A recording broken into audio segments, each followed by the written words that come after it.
Powerful Impact podcast where we interview people who had a powerful impact on the community, music, or the culture at large. We're asking you to do something that we normally ask you at the end of the night. We're going to start up front this time. We want you to subscribe to the YouTube channel, like or add a comment to the channel. I'm your host tonight. We have my co-host SP and Neb, and this evening we have the honor of interviewing, I believe, is a legendary producer, my man Elaquent. We're glad you're here tonight. And we're just going to have a conversation with him because it's all about his story. And we want you to know that tonight. So we want you to stay tuned. And when you hear this episode, tell your friends because we want everybody to pay attention to what he has to say tonight. So I just want to go ahead and start it out with the first question. First of all, like where you're from originally and how did that shape you as a person professionally and personally? Yeah, first off, thank you for having me. Of course. Glad to have you. I am from Guelph, Ontario. Now, Okay. I don't expect anyone listening to this to know exactly where that is, and that's okay. So yeah, I grew up in Guelph. That's just about an hour or so away from Toronto. Okay. Toronto, Canada, obviously. And so, Guelph, it's a relatively small place, about 120,000.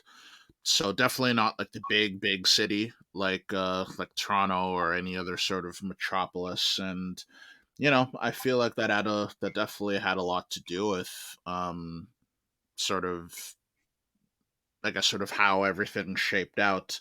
As I think there's sort of this thing where most producers or most artists are typically associated with like the LAs and the New Yorks and the Miami or like the big city Toronto even.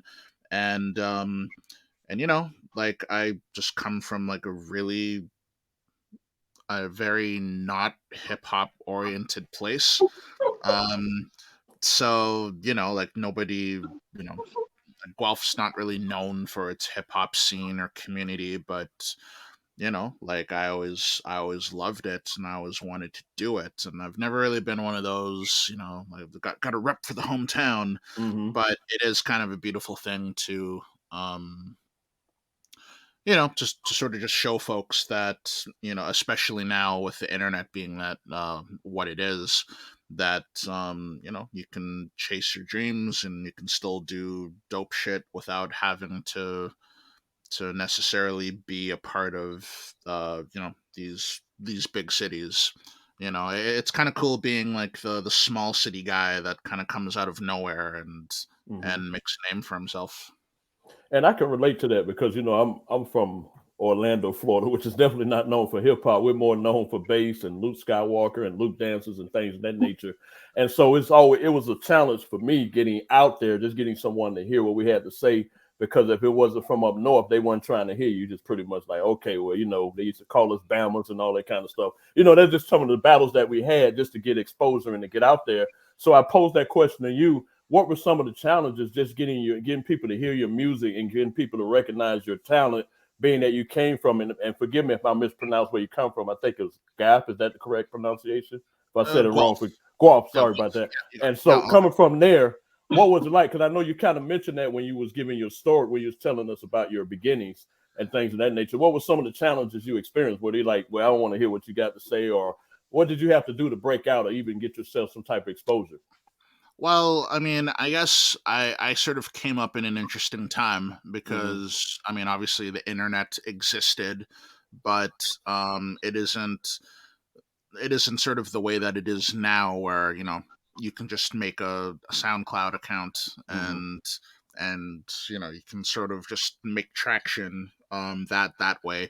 When I was coming up and when I'm learning to make beats, for instance, there wasn't really like, YouTube wasn't really what it was to just sort of figure out how to do it. And just finding like mentors and just other people around me who were into the same sort of beat making and shit that I was doing was few and far between. Mm-hmm. Like I literally knew one person. Shout out to the homie GQ if you hear Okay. this. Shout out. GQ Styles. He was literally the only person I knew in my city who made beats. So you know, the majority of what I learned was a lot of trial and error, and you know, eventually you sort of come to the realization that it's like, well, you know, I can't really do everything that I want to do just trying to get by or or blow up in my city because nobody you know, there's very few rappers here. There's a very low ceiling, and so and you know, and I legitimately just didn't know how to take the next step, and I started like I would drive to Toronto, and I'd go to shows dolo just by myself. You know, just beat nights or whatever. I mean, I might get uh you know, I might go to a like a beat society sort of function and you know, like beg the promoter to let me go up there with my beat CD just to play like one or two songs and you know, and I would do that and you know, like not really knowing anyone from the city or anything, but you know, you do it, you hope that the music stands out on its own, and you know, you meet one person and then you meet another and a friend of a friend of a friend, and it sort of just snowballs from there.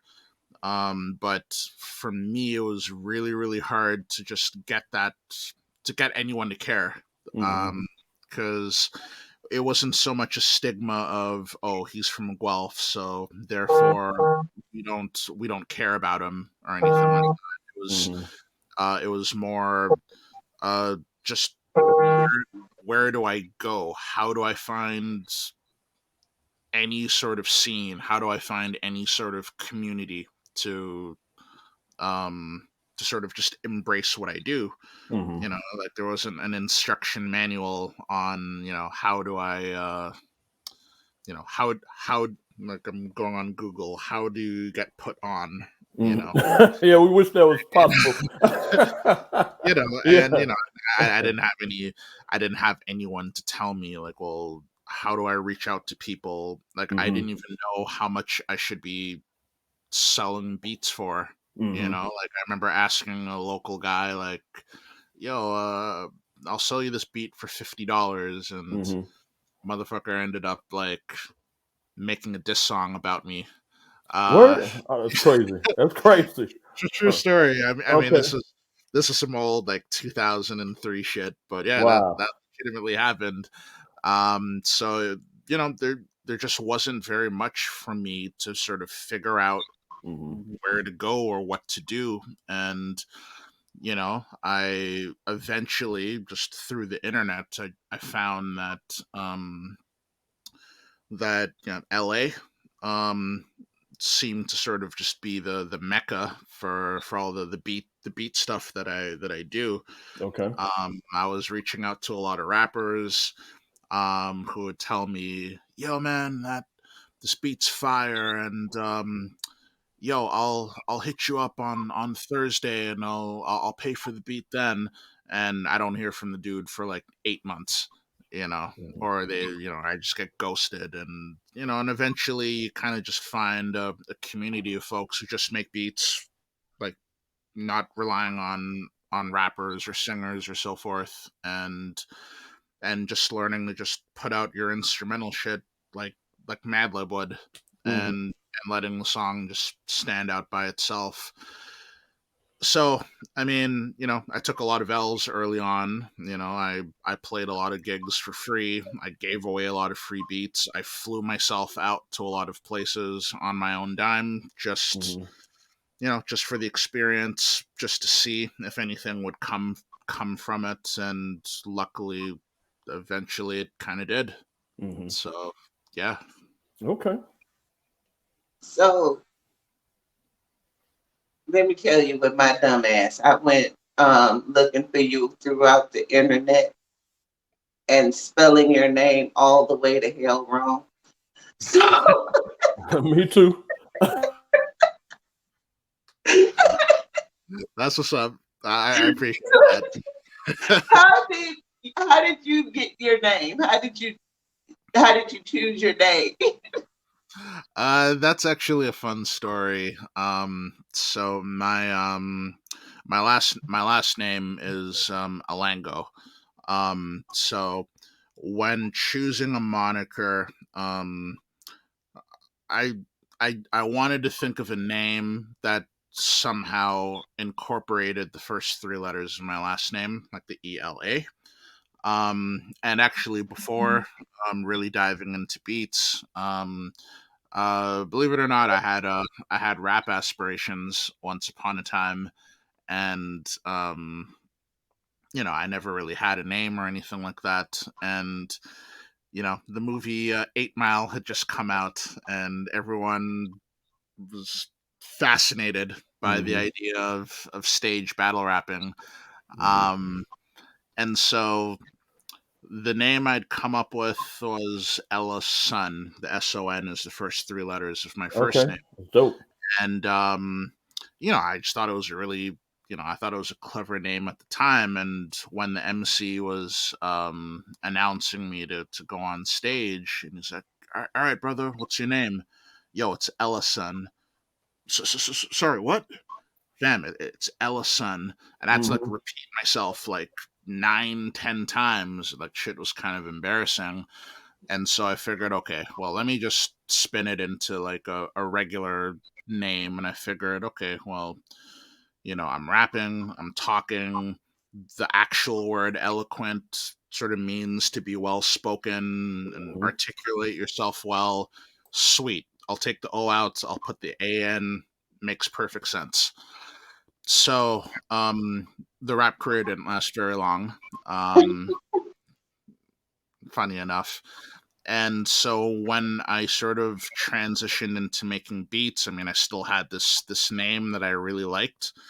In the grand scheme of me making beats and not actually rapping or singing, the name itself didn't really make sense. But I really liked the name, and I opted to keep it. And you try to do little things to sort of just spin the definition, and it's like, well, making beats is still a form of expression to me, and you can still tell a story through an instrumental, and you know maybe it's a way of best articulating myself just through song. So yeah, fuck it.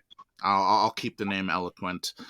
Um, if I could go back and do it all over again, I'd probably just go by my government name. But you know, like 15, 20 years later, and like 20, 25 projects in the can, all under that name, Eloquent. I'm almost at that point of no return, but it's that's pretty much the origin of the name. But the real truth is, I just wanted a name that incorporates my last name into it a little bit. Well, I think the name is dope, Me and too. I Thank you. like that you changed the O to an A because it wouldn't be black if you didn't. Well, it's the thing That's the was that truth.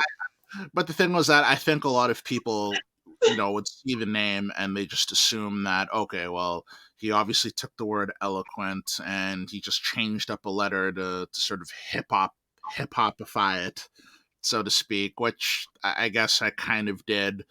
But the real reason it's spelt the way that it is because it has the ELA.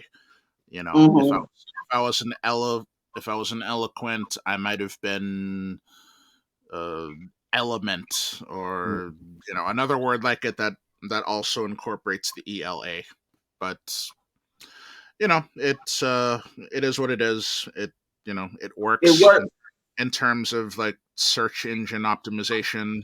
So when someone types my name on Google, they can actually find me and not confuse it with the actual word. So there's actually a German there's a German MC named Eloquent, and he spells it with the O. And and there's been a few times where I guess some of his fans looking for him found me by mistake. So little things like that. But I've had the name for like 20 years, so it kind of just stuck. That's cool. I like the name. Thank you. And now my Google search likes the name too, because it kept correcting it for me. And I was like, why can't I get to the right page? And then I looked, I was like, oh, I'm spelling it wrong. And then I had to go in and put it in. And I found some of the best instrumentals. I was coming home today and I had a super shitty day. And I threw on one of your instrumentals, and it was fire. It made me feel better. It wasn't. I don't think this one was totally hip hop. It was it was uh it was your well, I guess it would be hip hop, but it was your Baker's Dozen, Right, right. and I it was such a vibe, and I loved it. I've Thank been bumping that for about 5 hours now. Appreciate you. Thank you. Thank you. That means a lot to me. Um, like I, um, I never really expected to, to sort of enter this lane. I mean, when I was starting making music, my dream was always just to, I always wanted to open up a CD, like a Nas CD or a Common CD or something, and read the liner notes and one day see my name in the credits for it. And that whole instrumental lane wasn't something I ever really thought about until um I don't know, I think when I heard the the Pete Instrumental album back in like '01 or something. I just thought, oh, that's cool, like he's making beats, but he's the featured artist and not necessarily whoever else was rapping on a couple of the joints. And I sort of entered that lane out of necessity because I was just getting really frustrated with my interactions with some of the MCs I was dealing with. Don't I know it? But it uh, but yeah, it's humbling because it's, especially nowadays, it's a very saturated scene, and it's very very hard to stand out or make any sort of impression. So Mhm. I don't take it for granted anyone who takes the time to listen, because it's competitive. It's really hard to get someone to spend the 2.5 minutes to listen to a song. Well, I enjoyed every minute of it. Thank you, thank you. I can't wait to dive deeper. I listen to a lot of instrumentals because, you know, sometimes you just want people to shut the hell up. And instrumentals is a good way to clear your mind. You don't have somebody in your head giving you their opinions all the way through. Wait a minute now. I'm one of those I, people who get in your head. sometimes you need those moments where it's just you and the music, and that's all. That's enough. You know, Yeah. that's all you need. Yeah, I mean, Um, there's definitely, I mean, there's a time and place. Um, mhm, like if when I go to, when I go to the gym or something, and sometimes you want someone to talk back to you mhm, and get you hyped up, or when you're feeling some sort of mood, and you want to hear someone basically sing your feelings to you, or sometimes. mhm. So there's there's room and space for it all. I mean, it's all within Mhm. the realm of hip hop for sure. Yeah, I listen to the instrumentals when I'm dealing with Dallas traffic and I don't want to have to keep yelling, turn the music down so I can see. I've I've only been to, I've only been to Dallas one time, and yeah, driving through it was tough. Yeah, I definitely almost missed almost missed my flight trying to navigate through it, but definitely a cool place. Definitely a cool place. those the freeways. Oh my God, they're awful. Yeah, no, So, I was warned about it beforehand. So like, yeah, make sure yeah, you plan your trip a little earlier, because yeah, you'll get stuck, and yeah. I literally leave the house at 4:30 in the morning. It's traffic at 4:30 in the morning. Jesus, man, I thought it gets pretty bad, Toronto, but 4 o'clock, that's that's a stretch. That's a stretch for sure. Well, I leave at Out 4:30. here, anyways. Yeah, I'm normally at work by 5:30 because if I leave at 5 o'clock, Yep. then it takes like an hour and a half to get there. If I leave at 4:30, it takes about 45 minutes. Yeah, like So if I gotta get to Toronto, for whatever reason, if I have to be there for say 10 o'clock in the morning and it's only like a 1 hour drive away, for me to have any chance of getting there at 10 a.m., I would have to leave at like 7:30, maybe 7:45 at the most. mhm. Um, because I'll get halfway there and I'll get stuck in traffic and I'm just inching along. So without fail. So unless I leave, yeah, at like 7:30 in the morning or at like 11:30 at night, anything in between, or if it's on a weekend, like I'll always get stuck. Yeah, I think I was listening to your instrumentals and I made some of the grittiest raps you ever want to know about Dallas traffic. I think I set the record for cuss words on a instrument. I mean, I never used to, I never used to really have road rage until, um, oh, there's a stretch where like I was driving to and from Toronto daily, and just getting stuck in traffic when you're already late. Mhm. That'll definitely bring out the, you'll start cussing up a storm real quick for sure. And then, and then you get there, and there's always that one person. We clock in at 5:45. Right.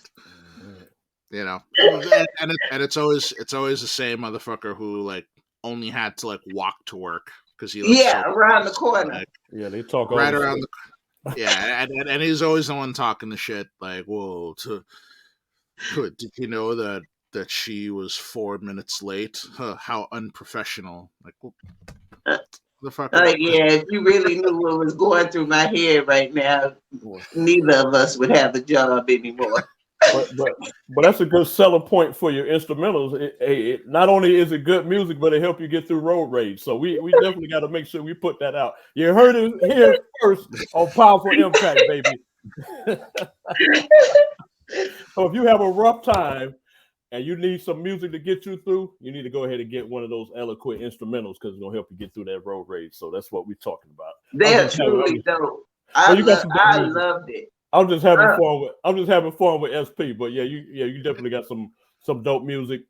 And Appreciate you. Thank one you. of the things I want to talk about too, because all of us have a hip hop love story. That's what I would like to call it. And basically, what it is, it's the first song you heard that made you fall in love with hip hop. It was like that one song, maybe two, who knows? But that experience that you encountered, you was like, man, it just blew you away, and it was just something that you wanted to do for the rest of your life, or something you just wanted to be a part of your life. All right, what up? Yeah. So, what was that for you? I would say two songs. There was the one that was literally the first hip hop song I ever heard in my life. Okay. And just fell in love with just the music. And then there's the song that made me want to figure out how to make beats. So the former, uh, it was Fushnikins, Oh yeah. um, "Ring the Alarm." Oh That yeah. was the first. That was Mm. Oh that yeah. was the first song I ever heard in my life, and so it would have. So when I heard that, it would have been 1990 or 91. I mean, I would have only been like 4 or 5 years old, and we had just moved to Canada. Well, back to Canada, I should say. But I just Okay. remember that was like the first song I ever just saw on TV, Mm-hmm. and this is the first time I like. Wait a minute, like they're not singing. Like Mm-hmm. this is weird, but they're talking really really fast. Oh my God! Wait a minute, it's actually rhyming, and Mm-hmm. and there's like a style to it, and black folks, and Mhm. they're not playing guitars, and this is a new world for me.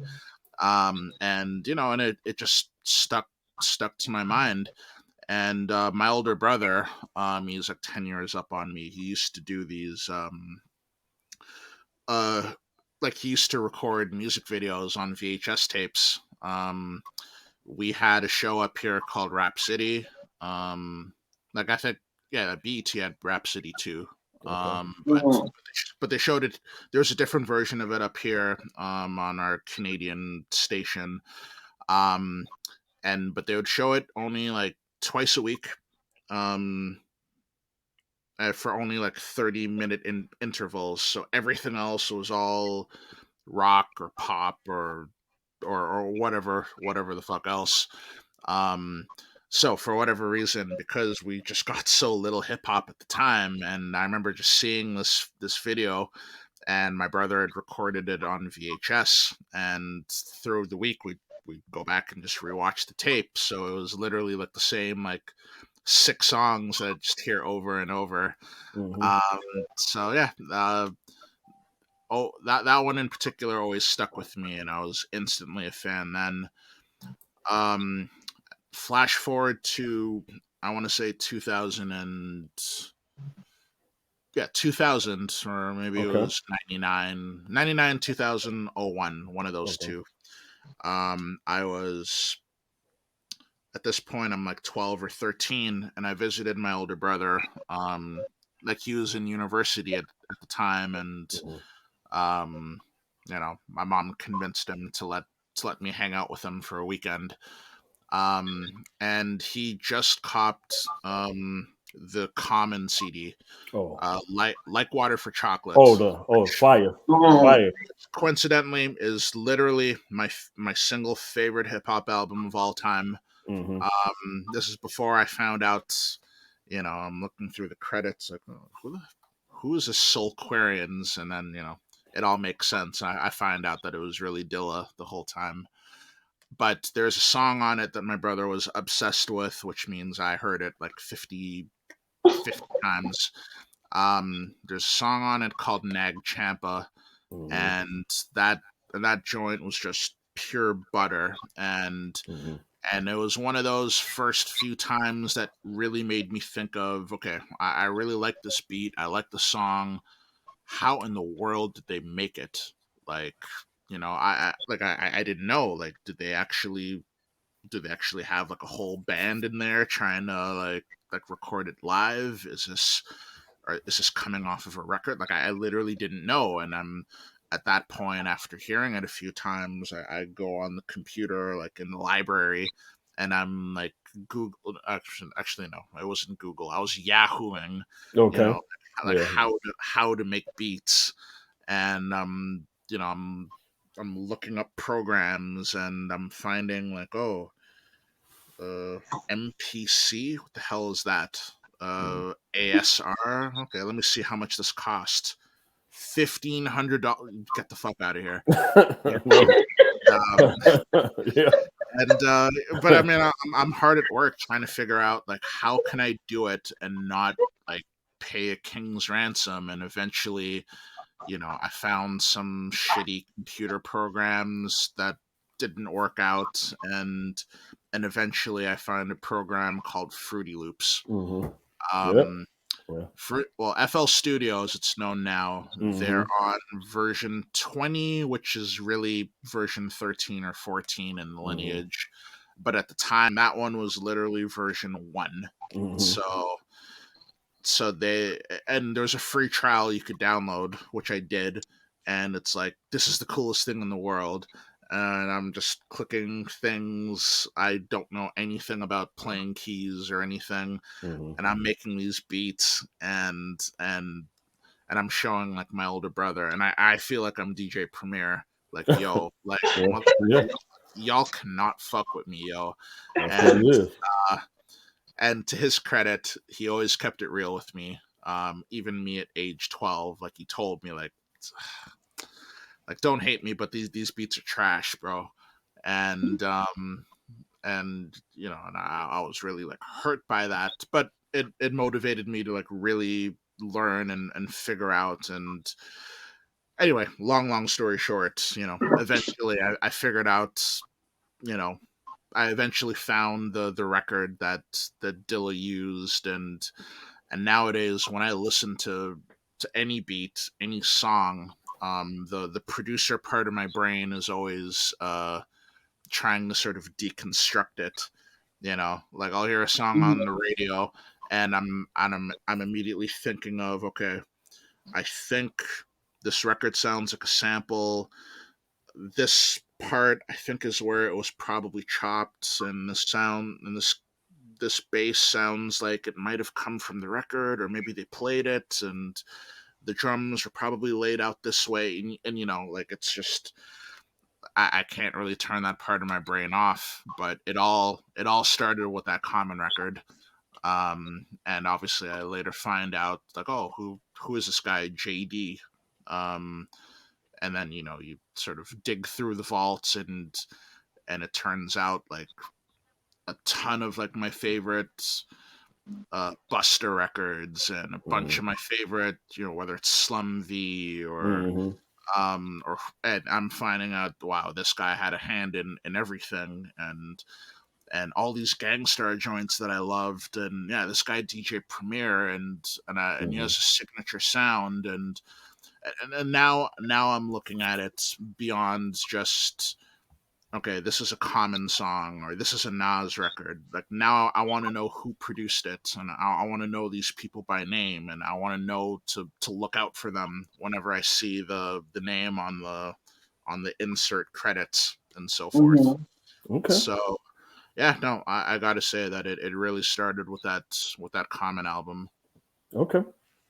I mean, I think that nowadays there's definitely, like, the producer is much more on the forefront than it was back in the day. Like, you had, like, there's a lot of great producers who, I mean, we know them as household names now. And a lot of the folks really deep in the culture, or really in the know, like, those folks knew who Alchemist was. Like, they knew Premier, they knew uh Pete Rock, or Madlib, or whoever. But nowadays, like, the producer and the rapper are virtually on the same level in terms of notoriety. you know like, people, like, you would hear a nobody, like someone you'd never heard of before, but you knew that Ninth Wonder did the beat, or uh you knew that the Neptunes did the beat, even though you'd never heard of this guy Roscoe P. Coltrane, or who the heck are these guys Clips. I've never heard of them before, but yo, I see Pharrell in the video, and this beat's crazy. And now I want to hear more about this guy Pusha T, or I want to hear more about this guy Malice. And so it was kind of an interesting role reversal, because a lot of the times before it, it was the big name rapper who would give the producer credibility, and it almost sort of flipped on itself as time went on. I don't think that I don't think it was so much a thing that Dilla was disrespect or that people sort of shit on him, as much as it was, um, people didn't. I don't think people really understood the vastness of everything that he Mm-hmm. like. I remember exactly where I was the day that I found out that he died. I was in university at the time. I think I was in like second or third year, and I remember hearing just reading the news online in like a computer lab, and going home later that day and just seeing all these just tributes on the internet, and even like the local music station did like a tribute to him. And and at that point I remember just sort of listening to some of my favorite songs of his, and just googling and just discovering all of these songs that he had produced or was a part of that he wasn't even credited for properly. Mm-hmm. You know, like like no wonder the song was so dope. Or you know, like what? Yeah, I always really liked that Janet Jackson "Got Till It's Gone" remix. Mhm. Wait, why didn't I realize that was Dilla? You know what I'm saying? Um, so I think back in the day, producers were far more sort of behind the scenes. And I think it was even by design. A lot of them didn't even necessarily like the attention. I mean, part of the reason that I stopped rapping was because I've always been more of a behind the scenes background player guy. Like I I always respected the coach or the coaching staff as much as the player himself. You know, um, like the rapper or the singer can get the bulk of the attention, but it's kind of cool to sort of be in a position um, to sort of give said artists the juice they need to be the best versions of themselves. So even just the producer now being so much at the forefront is, I have, I don't want to say mixed feelings about it. Like, I'm super introverted as is, and it's strange when I sometimes like get a lot of attention for things, because I always kind of just wanted to make music and sort of slide in the background. And like a few years ago, I remember walking down the mall and someone actually recognized me, and that shit Mm-hmm. blew me away. Like, this Wow. wasn't supposed to happen. Like I'm not that I'm not someone to spot out of a crowd, yet someone somehow knew who I was. You know what I'm saying? Mhm. Yeah, Um, I've been hitting a lot. I only say that because I've been seeing a lot of, these new people in the hip hop. They come in the New hip people. hop, and then you get Mhm. all of these bad takes. And I've been seeing just a lot of Mhm. Dilla them slander, and Mhm. it, them Twitter takes will be the end of us all. Yeah. yeah, I've been seeing a lot of Dilla slander. I was like, what the hell is wrong with you people? I mean, it's funny because when I came up, or when I started really trying to learn my craft, I mean, I was 12, 13 years old. So, I always sort of saw myself as kind of the little kid trying to sort of uh, be respected by like veterans and OGs and so forth. And there was a real pride in kind of just knowing history, and just respecting the forefathers and what came before you. Mhm. And nowadays, and it's not casting any aspersion on anybody, but I notice, especially on Twitter, there's like this weird pride in Hmm.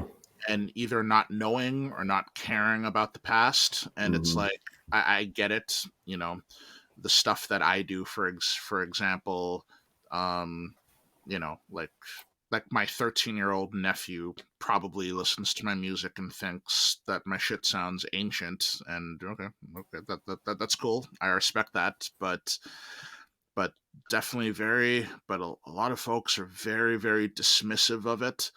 And and and like the amount of times people have told me like, well, you should change your style, or you should make some more trap music. And it's like, well, I there's a lot of people who do that sound better, and I make music that sort of I make the type of music that I like to listen to. So that's not really me, you but you can't really just dismiss what I do as irrelevant or so forth, because it doesn't vibe with your sensibilities. You know what I mean? And sometimes those takes, I get really baffled by them. I think a lot of times, like, trolling is a very pervasive thing, where people really just like to get a rise. Because if someone goes, like, I guarantee there's probably someone on Twitter right now who's said or is saying like, you know what, MF Doom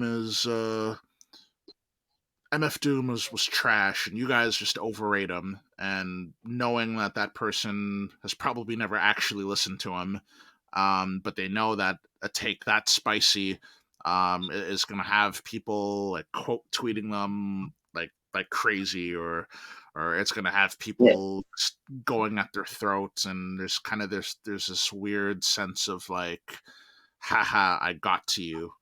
And it's like, well, okay, And see, dude. for me, that's an immediate block. You are Yeah, blocked Me too. because you are too stupid to be on my timeline. well, and You it's are like, not allowed to be on Agreed. my timeline polluting right. people with this nonsense. But see, it's like I would almost respect it more if I was convinced they actually believed it. And I don't, like, I genuinely feel like a lot of the time, not always, but I feel like a lot of the time people are just trying to talk shit just to do it. But every once in a while there is a person who really, really believes the shit, and then it's kind of like, well, why am I going to waste my energy trying to, talk you out of it? It's 2021 going into 2022. Everyone, I feel, is very set in whatever they believe in. So it's like, if you tell me that Common, Like Water for Chocolate, is the worst album ever made, I'm not I'm not going to spend the energy trying to talk you out of it. I'm going to just hit mute and keep it moving, you know? Yeah, but I at least have to call you an idiot. Yeah, yeah. I mean, yeah. I mean, you.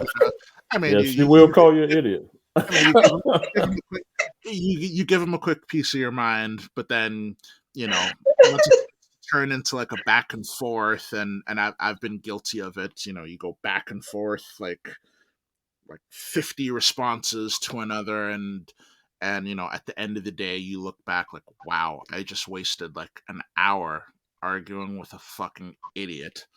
I could have said, Hmm. bro, you're a dummy. Hit mute or hit block, and Oh yeah, see, I go right back to making beats or Yeah. having conversations with folks who you know Yeah. who are actually worth mhm. conversations with. You know what I Yeah. mean? Blocking someone is my best friend on Twitter. I do not mind pressing that block button for sure.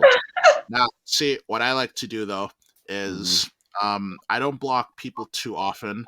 Hmm. Um, I'm very big on muting. Okay, that I works find too.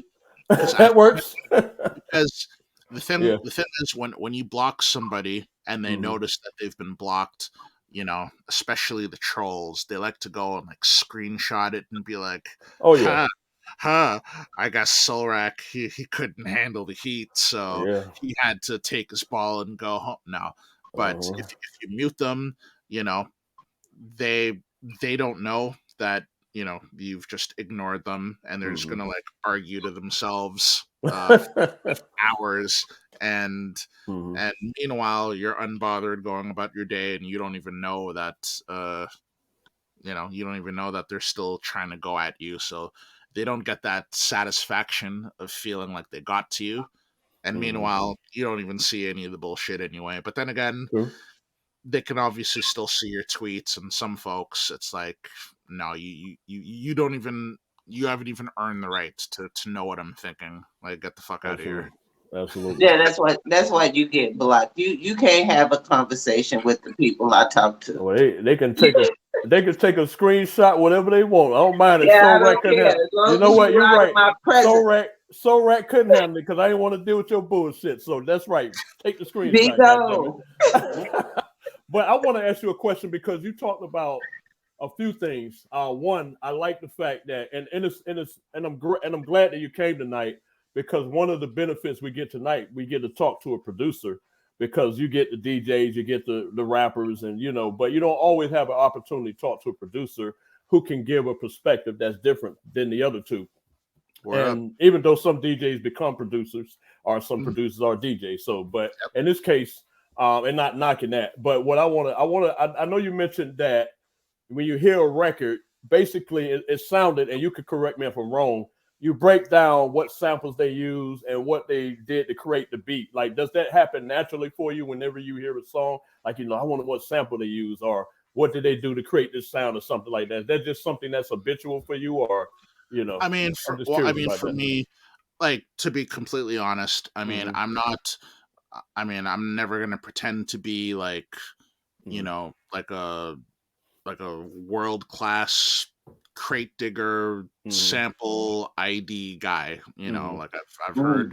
I've heard what I've heard. There's definitely a lot of shit that I've never heard, or I'll hear a beat, Mm-hmm. and I've definitely never heard the sample before. Mm-hmm. But when I hear the beat, just in my mind, I'm trying to sort of deconstruct and think of how I think they put the beat together, or Mm-hmm. rather, if I were if I were to try to like recreate that beat, how do I think that they would do it? Mm-hmm. So, you know, so when I hear the beat and I hear the sample, and just by how you know how abrupt some of the chops I think are, Okay. you know, in my mind I'm thinking, okay, he probably chopped the sample in this part of the loop, and he Mm-hmm. might have brought it back at this time, and this drum pattern, it could be a break, but maybe he played it out, or like, I'm trying to deconstruct it. And then the fun part is when eventually, whether that's later that day or months later, or whenever I eventually do hear the actual original sample, and then I can sort of listen to it and see if my guess or if my hypothesis was correct about how I thought it was put together. And but at the same time, it's a blessing and a curse. While that's just part of my psyche, because I've just been making beats for so long, and that's just how I've trained myself to uh to hear beats. At the same time, it's kind of a curse because it's harder for me to sort of turn that part of my brain off and just listen to a record, just purely as a fan. Mm-hmm. Because sometimes the magic trick isn't it it's not really as interesting when you know exactly how it's done, Mm-hmm. Mm-hmm.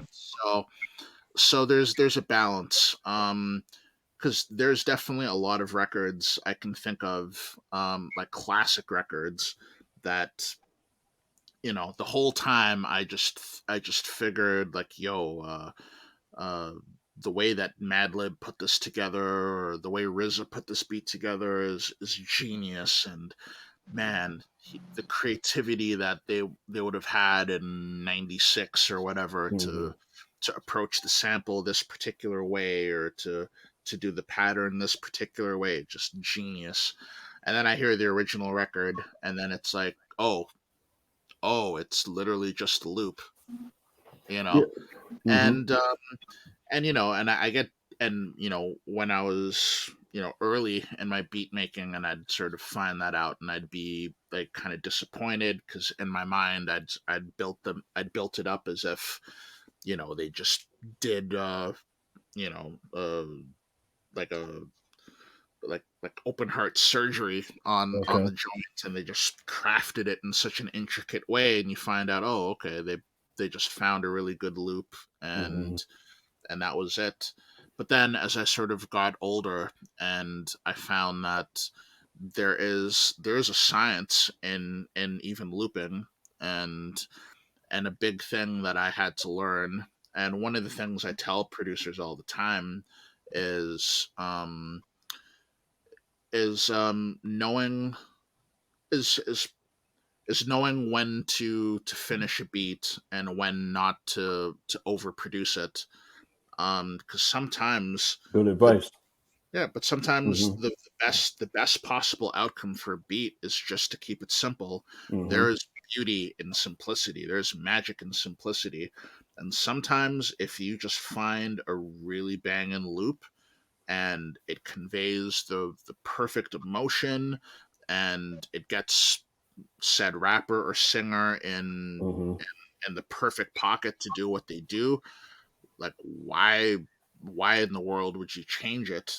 Mm-hmm. Like, sometimes you do need to, you'll feel pressed to do more with it, or you might be tempted to do more with it, to feel like you're extra creative or whatever. But sometimes it's beautiful to sort of just find that perfect loop and leave it alone. And I listen to some like Madlib, especially, 'cause he loops quite a bit on a handful of some of his best records. but Okay. but you know but it's like, okay, a better example, if RZA would have taken the loop that he used for Cream, Mm-hmm. and had he have just chopped it up and done X, Y, and Z, like, yeah, I'm sure that it still would have been dope, Mm-hmm. but Cream as we know it today was Mm-hmm. perfect the way that Yes. it was. Mm-hmm. And part of the reason it's perfect is because RZA found that perfect loop, and it fit like a glove. Mm-hmm. I don't believe that I don't believe that song would have been the classic that we know it as today Mm-hmm. if he would have, you know, played a violin over it, or True. chopped it 50 11 million times, Mm-hmm. or done anything more. It's So, beautiful in its simplicity. so less is more. Basically, that's what you're saying. In Less, some cases, in some 100, cases, and 100. I know you kind of already talked about them. Sparingly, but we want to kind of get a little more in depth about it. Who are your top five producers? I think you mentioned three of them, but I wanted us to be clear on that, because you definitely sound like you are influenced by quite a bit of producers. So can you share some light on that? It's tough. Like, Okay. depending on the day, or even the hour that you ask me, Okay. uh, my All answer could right. be different. But Okay. but all time, and really, if you listen to my music, you can make a pretty educated guess as to who my favorites are, and Mm-hmm. probably no surprises there. Okay. Dilla is always one of my favorites. Mm-hmm. Pete Rock, one of my favorites. Okay. Um, DJ Premier might have been one of, like, for the longest time, was maybe like my single favorite. Um, yeah, Dilla, Pete, Madlib, Mm-hmm. Premier, Eric Sermon. Oh yeah. Um, his Yeah. his Dope. stuff in the '90s was huge for me. Killing But it. but nowadays, and those are always going to be the guys that I respect the most for especially what they did, Sure. because they inspired me to do what I do. But Hmm. lately and nowadays, I kind of get the crux of my inspiration from really most of my peers. You Okay. know, like it's as great as it is to idolize stuff that Dilla does. When I listen to to DiBiase, or I Okay. hear like Hmm. Kiefer or Mind Design or Hmm. Knowledge, you Hmm. know. Speaking of looping, yeah, like Knowledge is probably a better example Hmm. of just finding, and he still chops shit up when needed, Hmm. but he's like the perfect example of he'll find a perfect loop, and he knows when it's time to chop it and when it's time to just leave it alone and just let it breathe in and of itself. Okay. Yeah, yeah, guys like those are Okay. definitely got the most among the most spins for me on a day to day. Now we're going to talk futuristically. Who would you consider, or who would like if you were able to have a dream collaboration or artist or an artist you would like to work with that you haven't worked with thus far? Who would be someone that would come to mind in that Uh, instance? Common. Okay. I mean, I mentioned like Water for Chocolate's my favorite album Hmm. of all time. I mean, Common's always been among one of my favorite rappers. Okay. And if the opportunity ever arises to work with him, that would be a dream and an honor. Um, Aside from him, um, I'd love to, any of the Griselda guys would be so much Okay. fun. All right. Like Fly God, Mm-hmm. Conway, Mm-hmm. Benny, Yeah, Benny the work Butcher. with those Yeah. guys. Yeah. Yeah. They doing it Uh, right now. for sure. And, we can even throw in like the Dump God folks, like Okay. Mac Hami, and also shout outs to your old Droog. Okay. He has an album coming out called Space Bar Okay. um, on um, on November 29th. I'm not sure when this is going to come up, but All right. on the 29th. And I actually produced a joint on it called White Russian. Okay. Um, Dope. make sure you check that out. But yeah, but those guys, there's guys like Rock Marciano. Would Mm-hmm. love to do some stuff with. Um, Honestly, there's a lot of cats. I mean, I love like the lyricists who like Mm-hmm. to get busy, but it would be hella fun to you know like I'd love to do a record with like Andre 3K. Oh You yeah, know, yeah. I can hear him doing a track with you though. That'll be dope. I can envision that for sure. yeah, For who sure. who wouldn't want to work with him? Yeah. I'd love to do some shit with, some out of my comfort zone shit, like Hmm. Who would be um out of your comfort zone?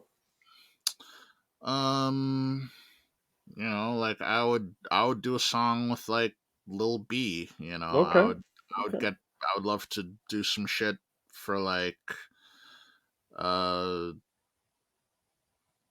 I don't know, someone like Ti, or someone Okay. like Chance the Rapper, or I mean, Yeah, there's I there's get a you. I whole, get you. I mean, there's a whole bunch of guys who they Hmm. make music that I don't particularly like listen to on a Hmm. regular basis, but I feel like if I could sort of bring them in my world and get them to rap over something that I would do, like Drake. Drake is one of those guys who, in my opinion, I mean, I know he's um a very polarizing rapper in most circles, very love him or hate him, but I'm of the opinion he's super super talented, Hmm. and every album that he does, he always has at least a few songs where it's like, yo, like get him on some quality like boom bap shit, and yo, like I'll make a hit with this guy. And can't believe I didn't even bring him up. Fonte, Okay. and Little Brother. I mean, shout outs to All rapper right. Big Dope. as well. Dope. Yeah, Dope. those guys, I'd kill to work with Fonte on some Okay. rap shit or some R&B shit. I mean, Okay. he's crazy on the R&B shit too. All right. That's dope. That's dope. Is what do you think of some of the differences between Canadian hip hop? And I don't like to separate, but I just want you to speak to that because you are in Toronto. We just want to acknowledge what's happening there. Hell yeah. Canadian hip hop and what you hear in the United States or even abroad. What do you think of some of the differences? Or is there any differences really between the 2?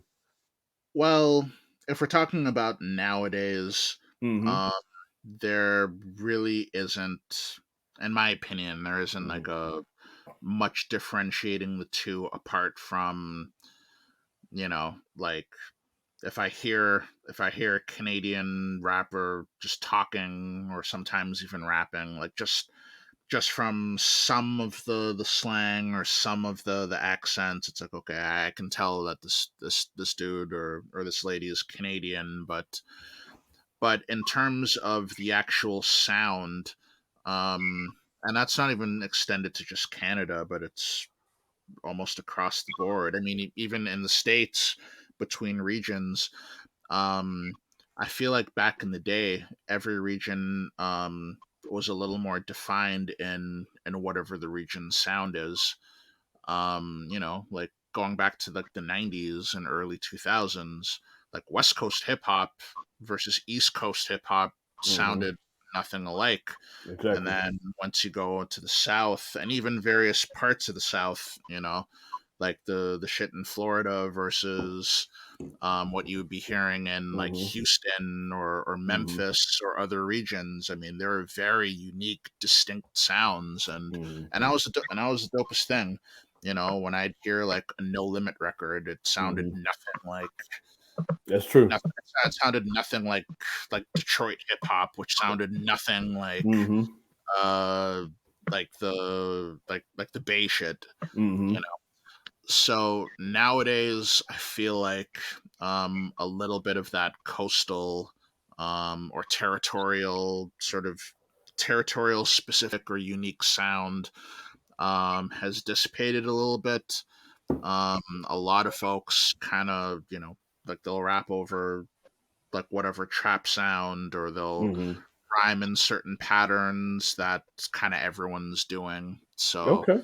So apart from the accent, Mm-hmm. you or some of like the local slang, the actual beat and the sound kind of sounds the same in a lot of regions. And when I travel overseas, and it's always unique or Mm-hmm. interesting to me when I hear, I go to Germany and they're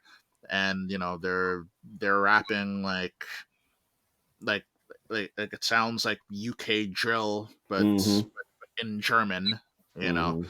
And actually, speaking of UK drill, that's kind of one of like the few like truly unique territorial things where you hear it and you immediately know that that's UK drill. Mm-hmm. But I feel like at once it really started to catch on and get popular, it's like, okay, now you're seeing guys from Seattle, Washington rocking the Mm-hmm. same style. You know what I mean?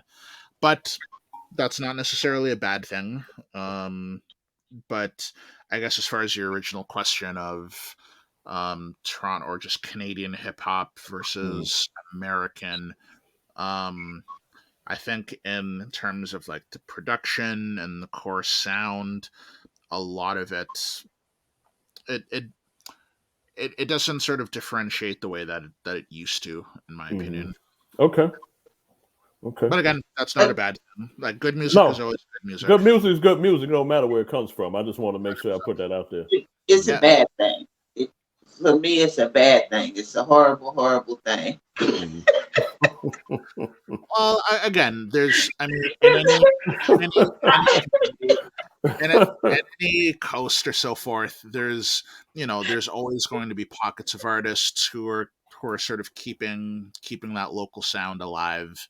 Mm-hmm. There's like when I hear like classic like UGK, and again, I'm not super versed on Houston or just Texas hip hop like that, but I'm sure there's some folks out there who are keeping that sort of sound alive. Well, Yeah. it is the sound. It's not here. Okay. It hasn't really slid into the trap music because I mean it's Texas just a different animal. You know, you have people like Scarface and Willie D, and Yep. actually Master P sound mostly came from Pimp C Right. Sound. Yep. because he produced a lot of their albums. Right. So yeah, in Texas, it they have the singy song, the singy kind of rap, but Yep. it's not trap.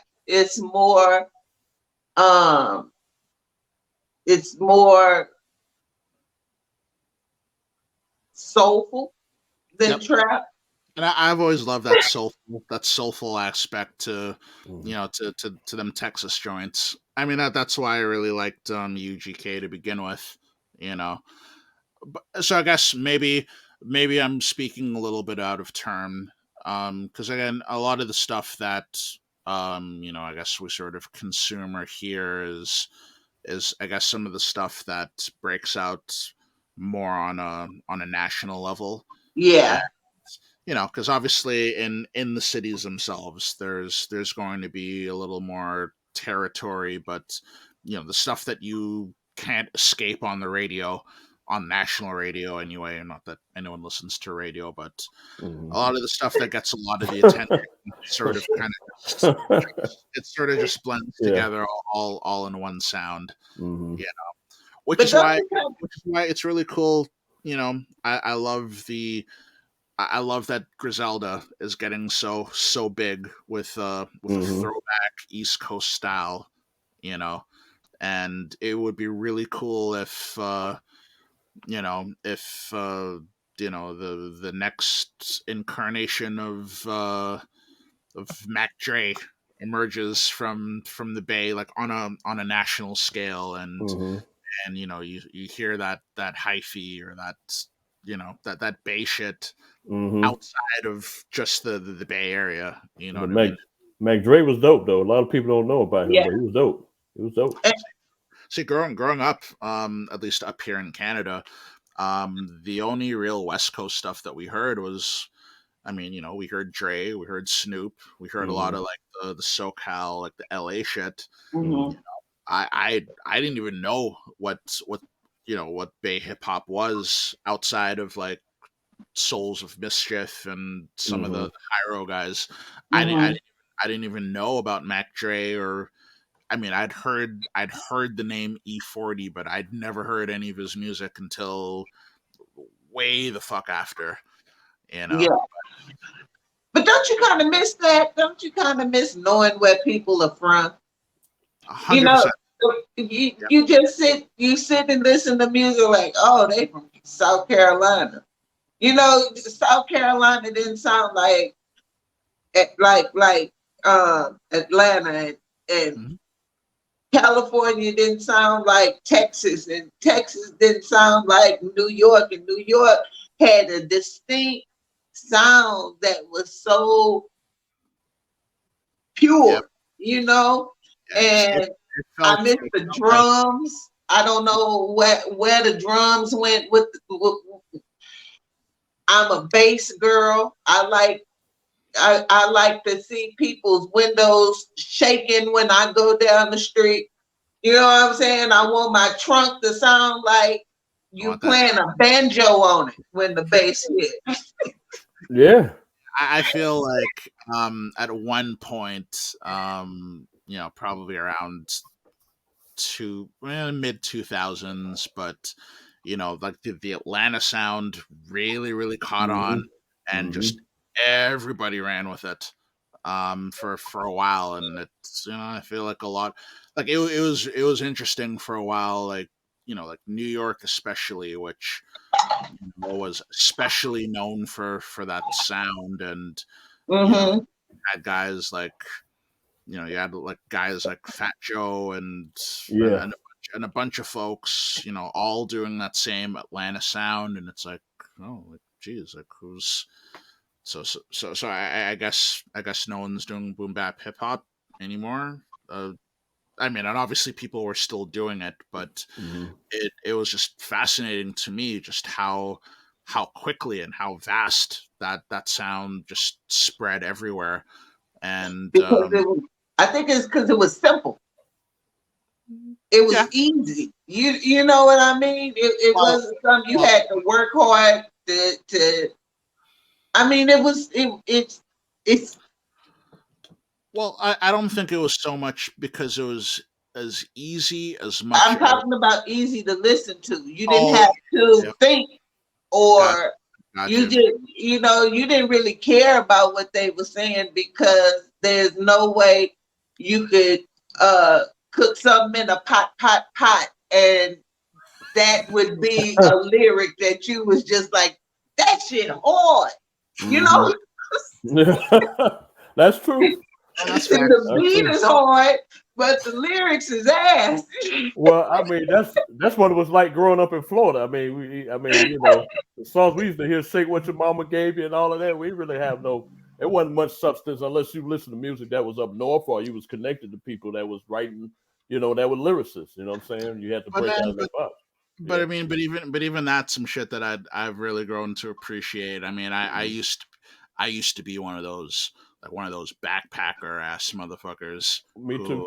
who Yeah. who was like, man, like uh huh, that rhyme only had two multi-syllables. It's so basic. Like counting syllables or this guy this guy doesn't even use enough metaphors or similes in his rap. And like, and again, I used to be an internet MC like that. Okay. Okay. um Okay. uh was literally critiquing things on how long the multisyllabics are and other Hmm. really nerdy shit like that. But over time, and especially, like, for instance, when I work with artists like on EPs or like full projects, Hmm. like I got an older brother who raps. Shouts out to S. And one of these Salute. days, we're eventually going to do an EP or an LP together. Now that we're Okay. both like I'm a better producer, he's a better rapper than when we were kids. But my one rule to him has always been, all right, if we're doing this record, um, you're not allowed to rap about rap. You know, like none. Like I don't want this to be like a rapidy rap type record. And that's some shit that Sean Price used to uh always used to clown, like that rapidy rap shit. Like I appreciate like a good rhyme scheme or someone like Black Thought like rapping his ass off, but you know, like if you're gonna be really lyrical, I mean, I I want to be able to like listen to it and not feel like like I have to pull out like a thesaurus or Yeah, a I know what you mean. Hmm. dictionary or some shit. It's a time and place. I think Exactly. it's time and place. Yeah. Sometimes I want to pull out the thesaurus and Hmm. decipher Like how you put toboggan in a rap song. Well, you know what appeals to me is diversity. I like to hear artists that can talk about different subject matters because with me, it's yes, like if you yes, keep talking about the same thing over and over, it gets boring to me. Like, can you 100. talk about, I'm just gonna throw it out there like domestic violence. Can you talk about the struggle in the hood? Can you also be an MC where you can be lyrical and still talk about those things? So those are things that impress me. I get bored with artists that just say how good they are as an MC. Okay, I know you're a good MC, but what else can you talk about? That's where I'm at now. It's like, okay, what else can you talk about outside of how good of an MC you are or how much you run the streets and everything else? What else Yeah, can you like talk about? Because I'm a grown man. You got to speak to grown man issues. I'm not 100%. I'm not in the streets no more. I'm not trying to. I mean, don't get me wrong. I believe in lyricism. I'm a Yep. advocate for it. But Mhm. can you talk about something different? Can you talk about something that is really going on in the world and still be dope? That's the Yeah, challenge I have for artists nowadays. That's the and challenge. that's one of the reasons, like Common and even Hmm. Kendrick Lamar, those are some of Exactly. my favorite rappers, Exactly. because like K Dot can turn it on when he wants Hmm. to just like rap circles, but he always remembers that, yo, Mhm. I'm still telling a story. I'm Hmm. telling you about life growing up. I'm telling you about like my addictions or my Hmm. vices or whatever. Like when I listen to a K Dot record, um, I never forget that he's one of the like the best with the pen right Hmm. now. Hmm. But I never feel like he's rapping just to rap. Like it's Hmm. always under the guise of like this guy is telling a story that I can relate to, or at least if I can't relate to it, I can understand and emphasis. Like there's folks who use like very unnatural bars which don't Hmm. sound like, a word or a phrase anyone would ever use in real life. Hmm. You know, Mhm. Yeah, I you know? got you. Yeah, I feel And you. and again, I used to, in my internet MC days, and Mm. like the word structure is just very yeah, like come on, fam, like no one is using onomatopoeia in real life Yeah. to Hmm. explain a story. Hmm. You know what I mean? Yeah, I got Uh, you. I got you. Yeah. so it's a delicate balance because kind of talking about the kids who troll and sort of talk down or look down on lyricism. That's I think where some of that shit comes from, where it's like Hmm. you're just rapping big words that don't really have much meaning, and it's like, if I'm just chilling at a party, I'm not trying to listen to that shit, you know. Yeah, I get So you. there's value in, again, there's value in simplicity. Hmm. Sometimes I want to turn my brain off, and folks can just rap their really basic shit, but if they're Hmm. telling the story, or at least it's a good energy and vibe, like you've got me sold. You know Hmm. what I'm saying? Yeah, Like shout out to Nas for giving Yeah. us a cure for gout in the rap. Yep. facts, facts. Facts. But at the same time, it's You like, know, it took I me a listened. minute. I listened to old, like, I was listening to Mike Jones "Still Tippin'" earlier Oh, today, you brought that up. You brought Mike Jones. and Yeah. and one of the things that he does, or at least that he used to do on a bunch of his records, I mean, he'd literally repeat the same line like 4 or 5 times at the end of the Mhm. bar. So like, motherfucker is cheating. Like, he'd only write 12 bars, but he'd extend it to 16 just because he Yeah. could. But the shit was dope as fuck, and Hmm. that's one of my favorite songs. Like, Yes. it's like Still he's not tipping. really, like, they're not really rapping about anything, like, deep or important, but that's the perfect joint for the whip. You know what I mean? Yeah. Hmm. And Yeah. You need can those whip I songs. groove to it? Can I dance to it? Facts, Hmm. So, facts. I'm from the South, so I love T.I. and I love Ludacris and Waka Flocka Luda, and uh, love love Luda. Luda He's I dope. go hard Luda in the dope. motherfucking paint, nigga. What you Mystical too. Mystical leave you too. stinking, nigga? What the fuck you thinking, nigga? Because don't sleep on Mystical, because Mystical is dope too. Mystical is dope. Yeah, it, Yeah. Mystical was dope. I Mystical think. is dope. it took a little while for me to warm up to him, but Yeah, he had a different style. eventually But yeah. he had a different style. It was Hmm. unique. But eventually I got warm to him for sure. Hmm. I'm really loving what now his name that slipped my mind. He's from Texas. Um Nev, I told you to to find him for me. Get it together, You Nev. Nev help me. Come on, Maxo Cream. That's who you want. I'm talking about who I want. Him and his wife.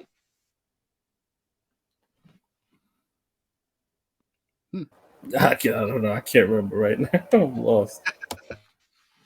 You talking Dang about it. T.I.? No. I'll tell you in a minute. We'll figure that out. Toby Nwigwe. Man, you know damn Toby well I wasn't going to Nwigwe. remember that name off top. No way I was going to remember I that love damn his name. music. And it's different. That dude is straight from Wakanda. Salute. Kinda. I hear you. I want to ask you a question because I want to bring it back to your music career. How would you describe your sound and music to people that may not be familiar with your music at this point, that are listening right now? I've always liked to best describe it. I mean, I guess part of the challenge with it is, I've always just considered it instrumental hip hop. Okay. I've always just thought that it's simple, but like most forms of music, there's always a bunch of like boxes Mhm. that folks want to put you in. So Happens all the you know, time. so depending on what corner of the internet it is, my music's been described as lo-fi. It's been Mhm. described as chill hop or electronic or jazz hop or whatever other goofy names they can come up with. Okay. I have never been more I like offended. to I have never been more offended than adult contemporary hip hop. What the hell is that? It's funny because the Grammy announcements were just the other day, and actually I have a few homies who I guess are on the short list for it, so shouts out to them. Shout out. But they're I think one of the categories was like best R&B, and then another category was like best progressive R&B, and I was just shaking my head like, what the fuck does that mean? Like, Yeah. what is progressive R&B? How does that differ from regular R&B? It's kind of like how they used to have a category for like best rap, then like best hip hop, then like best urban music, and it's like Progressive hip hop. Because like, hip hop is not rap. but in the scope of when you look at like the categories of who's in it, it's like y'all are just remixing the same damn thing like 3-4 times over. And I try to keep it simple. I like to say, it's what I do is instrumental hip hop.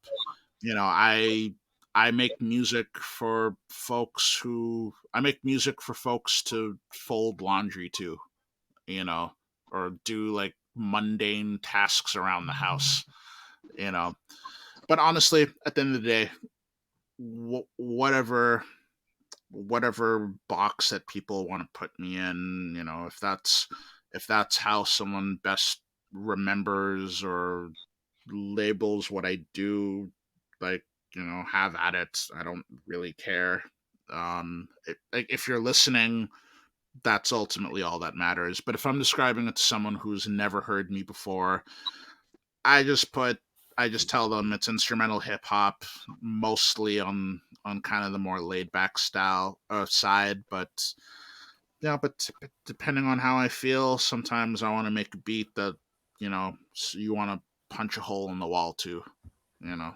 So sometimes I dabble in like house. Sometimes I kind of do more electric sounding shit. Sometimes I'm a little more in my jazz bag. Like most artists, we go through phases, and Sometimes I'm in like my 80s throwback bag. I might once in a blue moon I do dabble and experiment with trap. So, Okay. I just try to keep myself entertained. But yeah, instrumental hip hop, maybe even if someone says boom bap, I'm not gonna get offended by that either. I don't know what I wouldn't even try to label what you label I the agree. music you make, Mm-hmm. because there's something for every mood that I'm in, Mm-hmm. and I thoroughly enjoy it. And for me, there's no box for you, Mm-hmm. because of all the things you incorporate in your music. There's not just a boom bap beat. There is a little Mm-hmm. something for everybody. So it doesn't matter what kind of music you like, you have something for that. So Right. putting you in a box would be weird. Mm-hmm. I agree Well, with SP. and I mean, sometimes it's like, like I'll put out a song, or I'll release a song, or I'll put out a project or something. And there's always going to be like the one person who will hit me up, or, like tweet at me or something like, Hmm. yo, like, this new album you just put out is cool, or it's dope. But, yo, like, I really preferred that shit that you were making back in Hmm. 2008. You should do that sound again. And I'm kind of like, "Ugh, I mean, I was a different person then. I was, Mhm. and it was a different phase musically that I was going. I'm actually, I'm prideful in the fact that the stuff that I do now doesn't sound exactly like what I was doing 10 years ago, because I'm not the same person now that I was 10 years ago. But then again, I remember I used to be that guy who would, like, for instance, I remember, I'll never forget when, Mos Def, he put out that New Danger album, I think it was. Mm-hmm. Mhm. Uh, or maybe it was that Magic album after, whichever one it was. But I remember at the time listening to it, and I was so disappointed, and I was like angry about it, because I was like, man, like, like he's changed. He sold Mm-hmm. out, and I wanted Black on Both Sides too. Mm-hmm. And maybe it was when I, sort of became an artist and got deeper into it, where I look back at it now and I'm like, well, like, I can't expect him to not want to evolve and do other things. When you do the same shit over and over, that's how you Mm-hmm. become, like a tribute band to yourself. And That's the best description. but I mean, Yeah. those old rock Mm-hmm. bands, or even some of those Mhm. old rappers um who still do well for themselves, and they tour and so forth, and they only perform the songs that they did 20, 30 years ago, and there's Mm-hmm. nothing wrong with that. But then when they, like, release new music, and no one ever wants to and no one wants to hear it, because they're just so accustomed to what they were doing 10 years ago. And then when it's time to promote or tour the new album, they kind of just revert back to performing all the old songs. And if I go to concerts to see, uh I don't know, KRS-One, I yeah, I do want, I'm not gonna lie, I do want to hear those old BDP songs. But at the same time, I want my fans to sort of grow with me and be with me for the journey. So, Mhm. I remember hearing, a few years ago, um Blue, of Blue in Exile. Mm-hmm. uh, Mhm. at one point, like, he got just super super sick of that Below the Heavens album. Not because there's anything wrong with it, but I think he just got tired of performing it while, yo, I've got this other album, New York, that just dropped, which is fire and it's different and it's progressive. And I got this other album that I just did, which is fire as well. And I mean, I'm even doing another album with Exile and X, Y, and Z, Mm-hmm.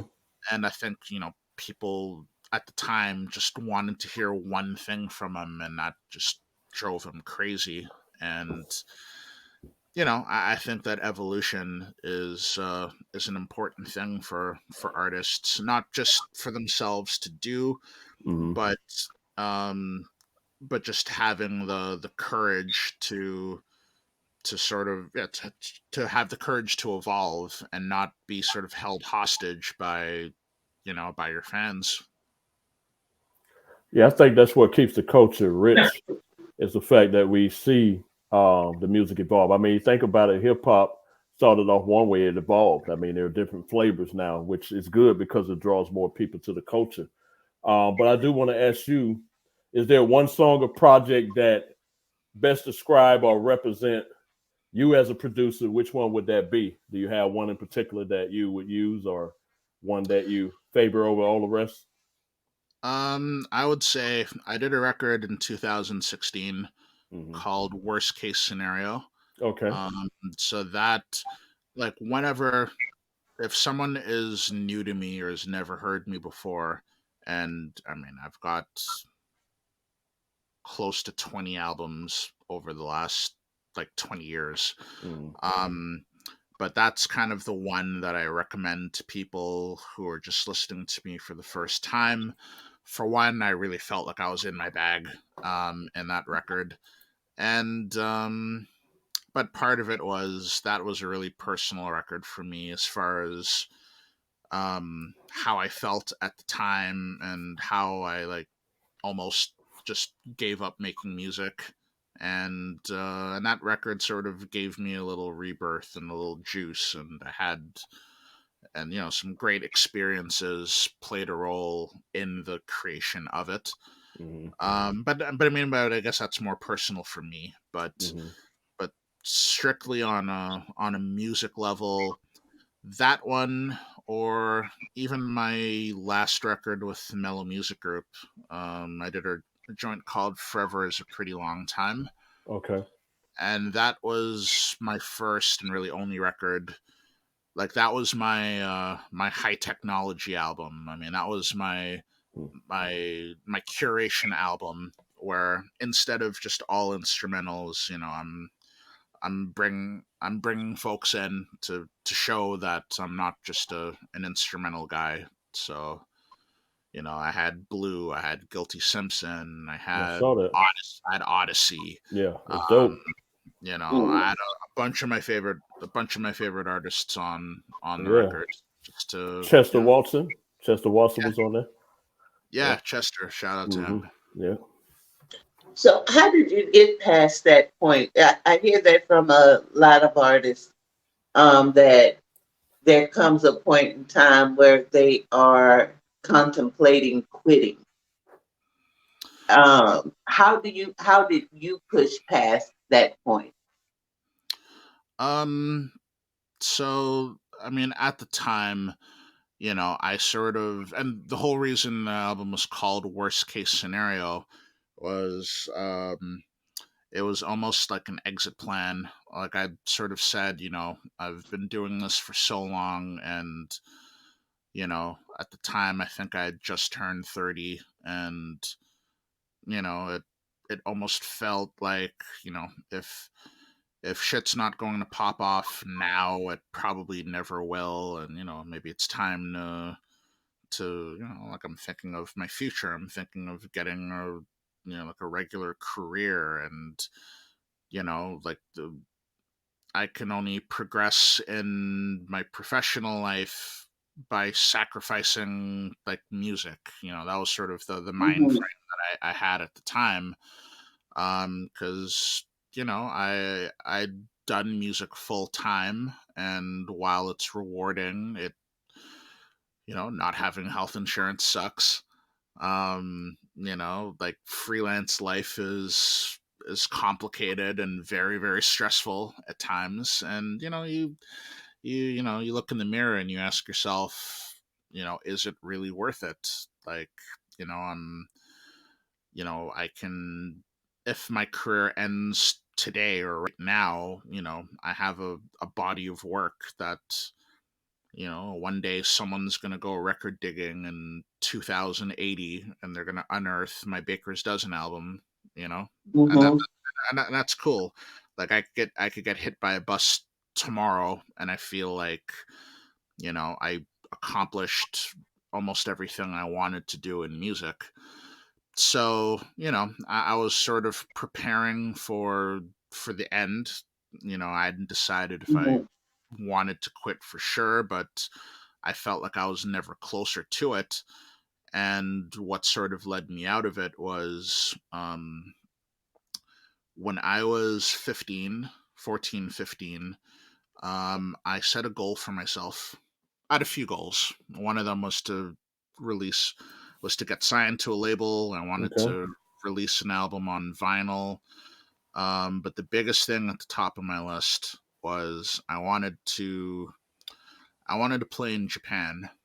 Mm-hmm. Um, so Japan's always a place that always fascinated me, and I mean, I could have bought a ticket to fly to Tokyo anytime that I wanted to, Mm-hmm. but part of it was I wanted to be invited. I wanted someone to Mm-hmm. believe in me enough to fly me halfway around the world to, for music, Mm-hmm. because in my eyes that was a sign that I'm relevant, or that I'm respected enough, because I feel like everybody I know who I respect, has has been to and played in Japan. Mm-hmm. And that's maybe not a big deal for most people, but but for me, that was something that I Or I was made it. yeah, for sure, for sure. Mm-hmm. And and I didn't really know anyone in Japan, and again, I could have gone there anytime that I wanted to, but I wanted to be invited. I wanted to be paid to be there. And uh I set a time frame for it, or a deadline. I said that I want to be there by the time I'm 30. Mm-hmm. And and my birthday is in October, and literally it's I'm 29. It's June, like May or June or something like that. And one day out of the blue, I get an email like, "Hey, would you be down to go to Japan for a Oh, show?" that's dope. That's And dope. Mm-hmm. I, like, I'm trying to like play it cool, and yeah, I'll need X, Y, and Z money wise, and I need X, Y, and Z. And secretly, I would have gone for free. Mm-hmm. Just the plane ticket alone, I would have done it. But I actually got compensated quite nicely for it. But that happened, that trip, and it was a life changing trip. But I'm that glad trip to hear happened that. literally like 3 months before my 30th birthday. And I saw that as just a sign from God that, like, you set this goal so far, and I could have said, I got to be there by 31, or I got to be there by 30. It could have been anything. But the fact that I just picked 30 out of a hat, and I somehow made it happen like 3 months before I turned 30. And I'm not. I don't. I'm not really a guy that generally believes in like fate or anything like Mm-hmm. that. But I really saw that as a sign that no, there's something to this. Like the universe is trying to tell you something, and that Mm-hmm. just abandoning ship, just quitting and giving up music, and who knows.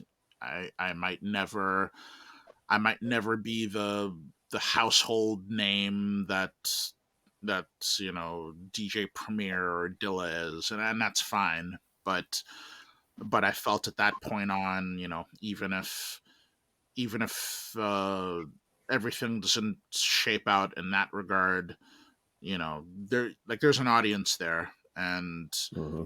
there's a room full of people halfway around the world who, paid their hard-earned yen to come out and see me play beats for an hour. And it was a powerful thing to me. Like, I've been to Europe, I've been all throughout the States, I've been to South America to play, Okay. and all of those experiences, meant the world to me.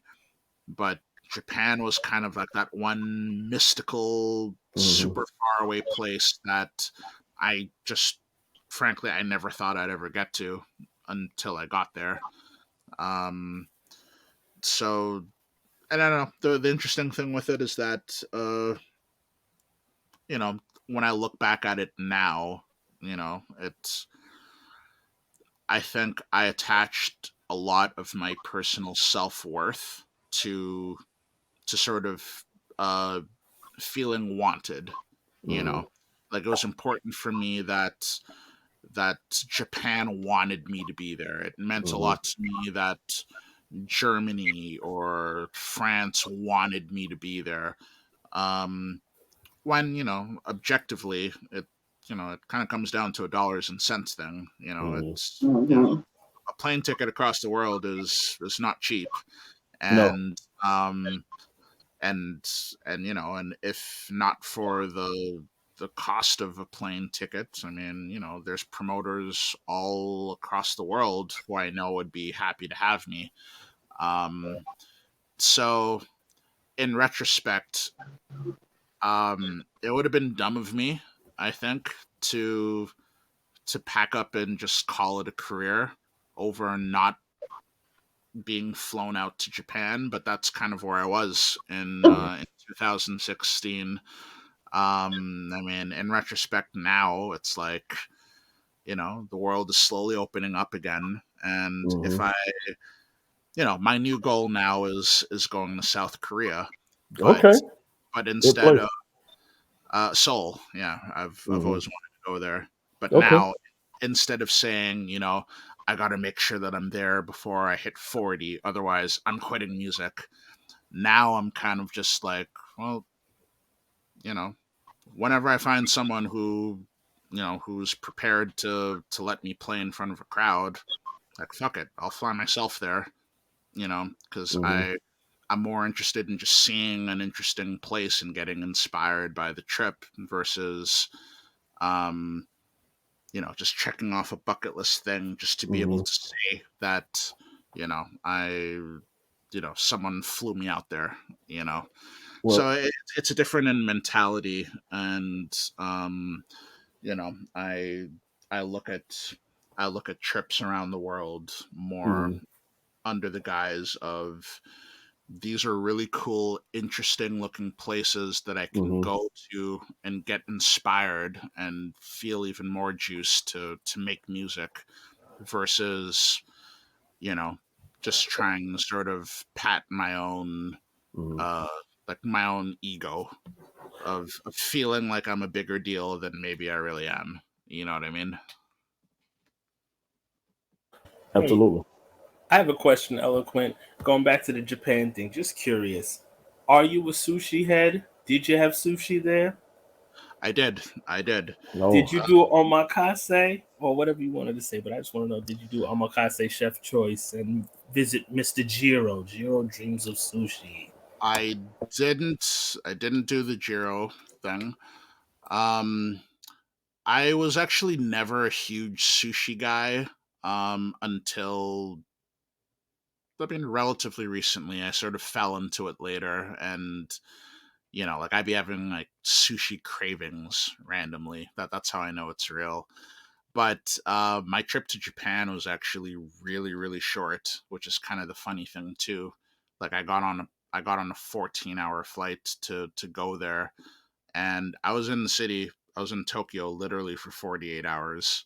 Originally, I was only supposed to be there for 24 hours, but I sacrificed some of my pay in order to just be there for at least one extra day. But I am dying to go back.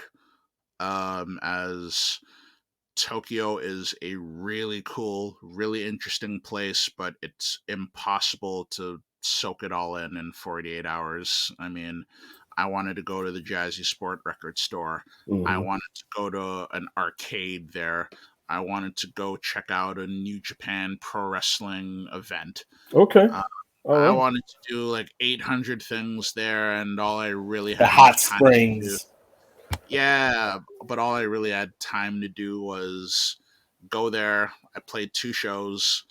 Um, I had some awesome ramen at like a dope random hole in the wall spot, Okay. and yeah, and that's literally all I had time Okay. to do. We gotta Uh, have you name an album called Eloquent Loves Japan. well, I They got do. that Dilla. They got that Dilla Loves Japan, right? We Yeah. got the Eloquent Loves Yeah. We Japan. definitely got to have that next. That's next up. That's next up. Interestingly, on that aforementioned album, called Worst Case Scenario, which came out Mhm. like 3 or 4 months after that trip, I did have there is a song on it called Shibuya, Okay. which is where I stayed when I was there, and yeah, and I mean that was, I mean most of my albums, I mean like the song titles are, Yes, like that was one of my questions. How do you get inspired by these song titles? Whoa. Honestly, every almost not all, but almost every song title has a story behind it of how I was feeling at the time, or just something I was inspired by. Lately, like over the last couple, I mean, there's a lot of sort of hidden meanings and even stories that I've sort of put in the album that, if I ever break down the story of you know why everything on the bedtime story EPs were titled the way they are, I mean that, I guess that could make for a whole entire podcast in and of Mhm. itself. Um, but sometimes it's as simple as, I'm making a beat, I really like it, I have no idea what to call it. I Mhm. look at you know, I might have Batman the animated series on DVD on the TV, Mhm. and I might name it literally after that episode.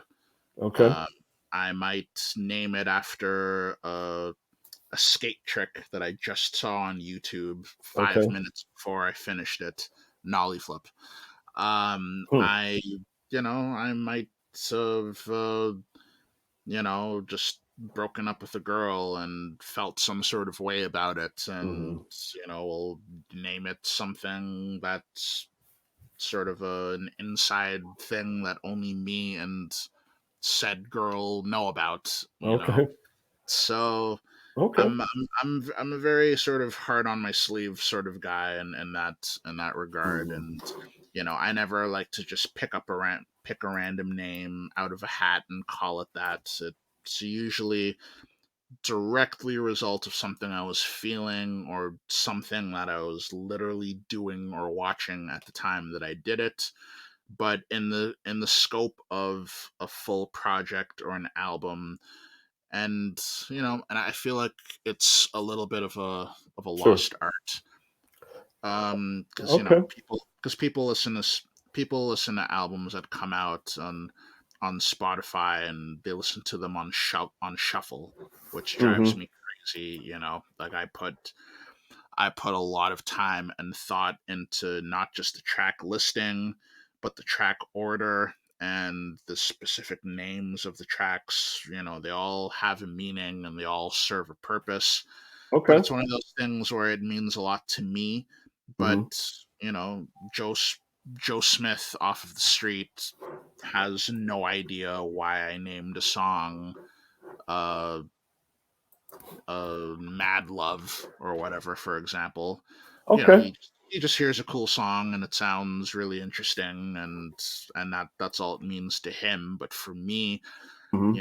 it's like there's a Okay. method to the madness, and the sample at the end of it, Sure. it Sure. means X, and I felt this sort of way, and it's a metaphor for life, and and all this Mhm. extra shit that no one cares about. But Well, I do want to ask you a question because I think this is a question that all MCs ask whenever it relates to producers. And right, since you are a producer, I'm fortunate that I can ask you this question tonight. right up, So, right with up. that being said, what is the difference between a beat maker and a producer? Is there really a difference? I mean, can you elaborate on that? And then after that, we're gonna have a little fun. We're gonna ask some fun questions that kind of just to give you a chance to Right up. talk about some different things. All right. So as far as beat maker versus producer, Mm-hmm. the best way I can describe it, and mind you, there's multiple different schools of thought as far as whether there Okay. really is a difference Okay. or not. Um, I personally don't care much for the discourse, but people feel how they feel, so who am I to tell them not? But as far as a beat maker, you are literally just constructing the beat, whether you're flipping samples Mm-hmm. or playing keys or whatever it is to put sounds together into a beat. Mm-hmm. Where producer is, I guess it's suggested that a producer is more of the kind of sees the bigger picture of the song or the production as a whole. So, for instance, a beat maker might be uh, okay. I'm a big fan of martial arts movies. So I always liken it to a beat maker might be the actors and the fight choreographers, Okay. Good like putting description. this like this awesome fight scene Okay. on the screen, Mm-hmm. whereas the producer might be the film's director, who is thinking about the uh the feeling and the story, and when it's time to show this kick in slow motion, and when it's time for the cameras to focus on the eyes or the facial expression for the emotion aspect of it. So I guess a producer and a beat maker can be a producer, like they're not mutually exclusive, but a beat maker, like I can just put a beat together with sounds, and I can put a cool loop together. Okay. But a producer, I mean, a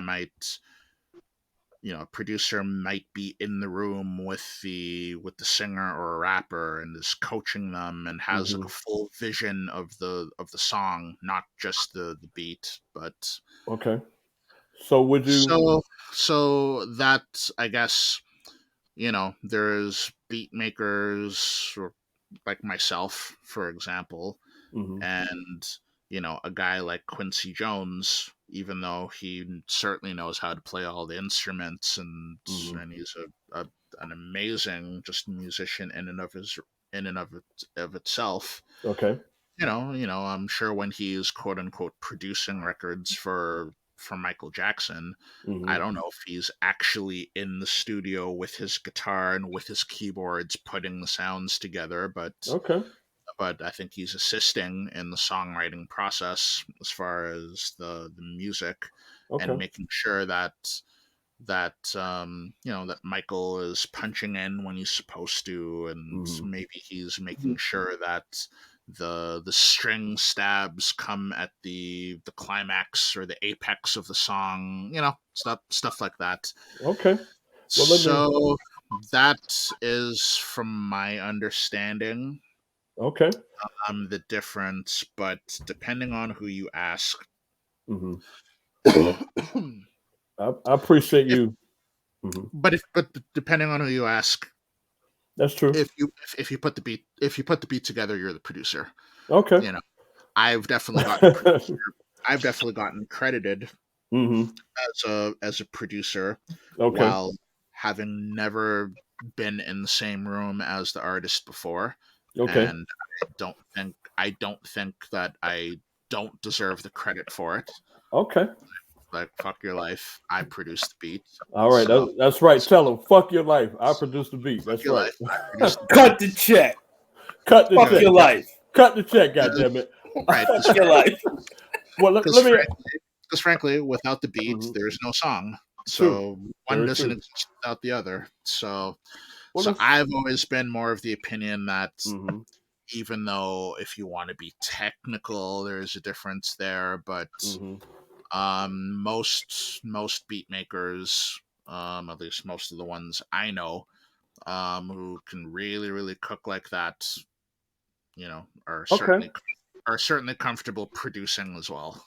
So maybe not to the degree of Quincy Jones, but a song with my name on it does Mhm. does have Okay. my fingertips or my touches on it. Well, I definitely appreciate you breaking it down for us, because I think a lot of times, especially for MCs, or you want to call rappers, whatever term you want to use, they may not be fully aware of what's the difference between a beat maker and a producer. So thank you for clarifying that for us. Now we're gonna have a little fun. We're gonna flip it a little bit, and the question I'm going to ask you, but I want you to, if you don't mind, we saw your shirt earlier, but can you stand up again just so the audience can see your shirt? Because I know we've been here for a moment and we talked about so many different things, but we're going to ask a question that I know you will enjoy. And the question that I have is, what are your top 5 Kung Fu movies of all time? What are your top 5? What would you say they are? Again, depending on the day, you might get Okay. a very different answer. All right. But as of right now, I'm going to say Drunken Master with Okay. Jackie Chan, 1978. Mm-hmm. I'm going to Beautiful. say Mystery of Chess Boxing, Okay. 1979, directed by Joseph Kuo. Mm-hmm.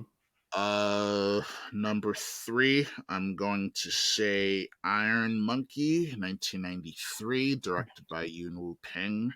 Dope. Number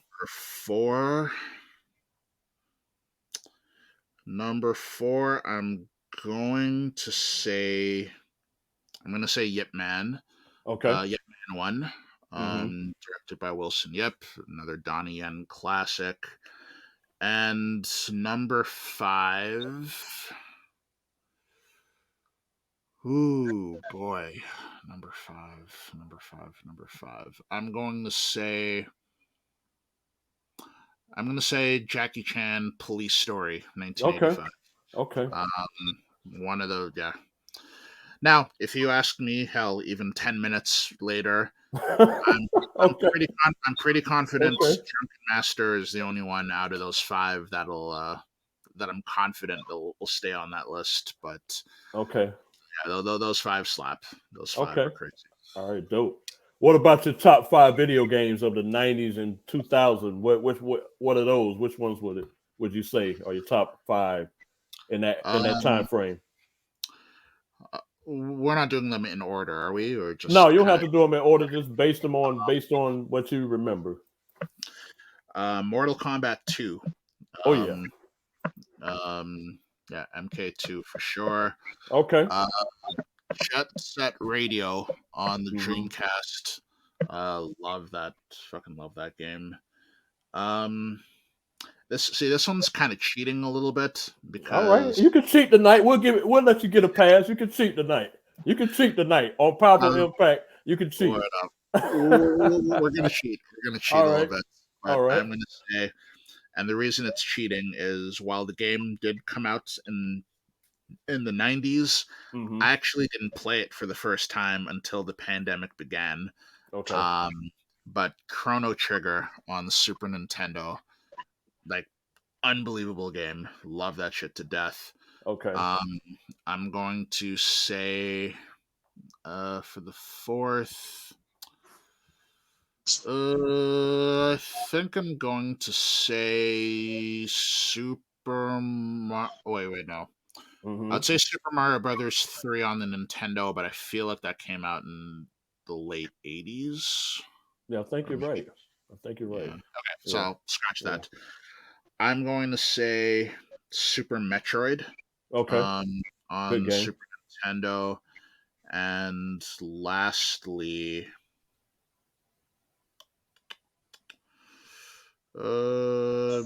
Maybe GoldenEye Okay. on the All right. N64. Okay. Actually, sorry, I'll take out Metroid. I'll put in Mario Kart 64 instead. I Okay. really like that game. Okay. Yeah. All right. Do you consider yourself a gamer now, or are you just a person who just love arcades? Because I know you mentioned that when you talk about Japan, you wanted to go there, you didn't get a chance to go there. Do you consider yourself a gamer, or would you take that Um, title if it was given to you? Like, would you be upset someone I called you a would. gamer? Okay, you wouldn't I take it. wouldn't. I wouldn't consider myself a gamer now Yeah. because like Okay.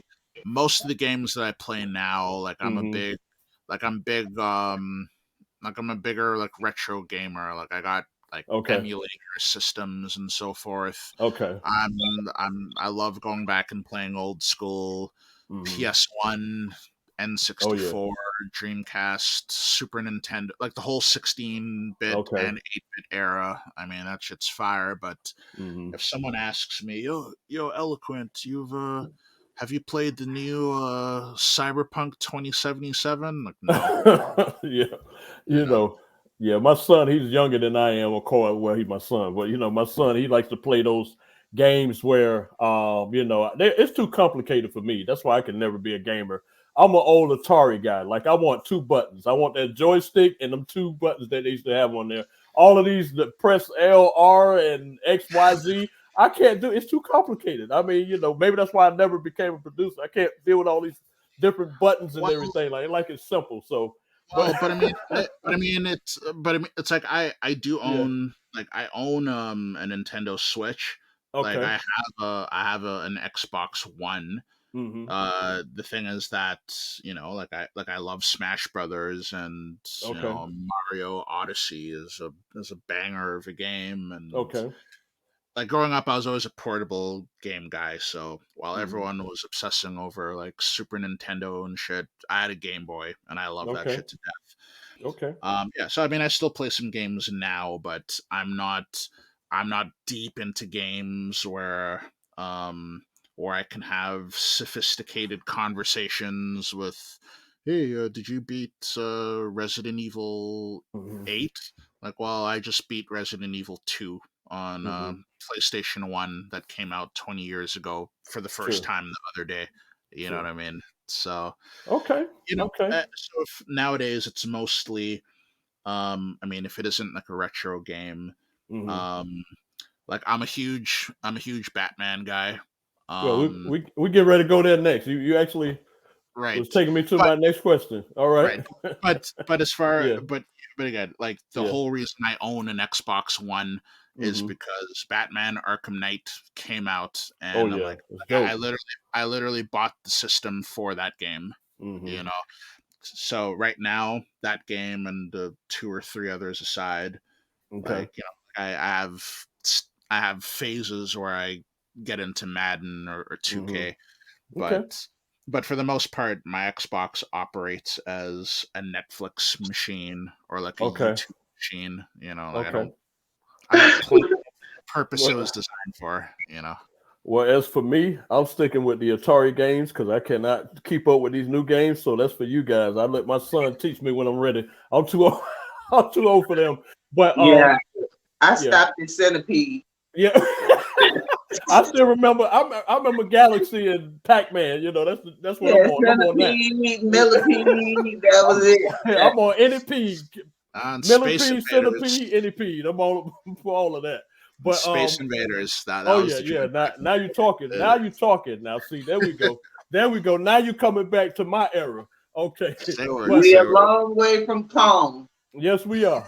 We are. So we did. You did mention Batman. What is your favorite Batman movie of all time? I will let you say which one is yours, and I'll tell you what mine is after that. On SP, you don't get the opportunity to share. This is just here and now. I'm just kidding. So as I'm far as talking. Batman movies, I Yeah. mean, we're talking like just the live action ones, right? Well, anyone that you feel that Okay. that. Well, Mhm. I'll keep it to the live action ones, All because right, no problem. if we go by the animated ones, like that's almost not fair. Okay. Um, All right, that's Full true. disclosure, the Okay. animated ones are fire, Mm-hmm. but as far as the live action ones, probably the original Batman. Okay. With Michael Keaton and Jack Nicholson. Oh yeah. Yeah. So that one Prince on the soundtrack. Yeah, that's right, true. right. That made it even better with him on it.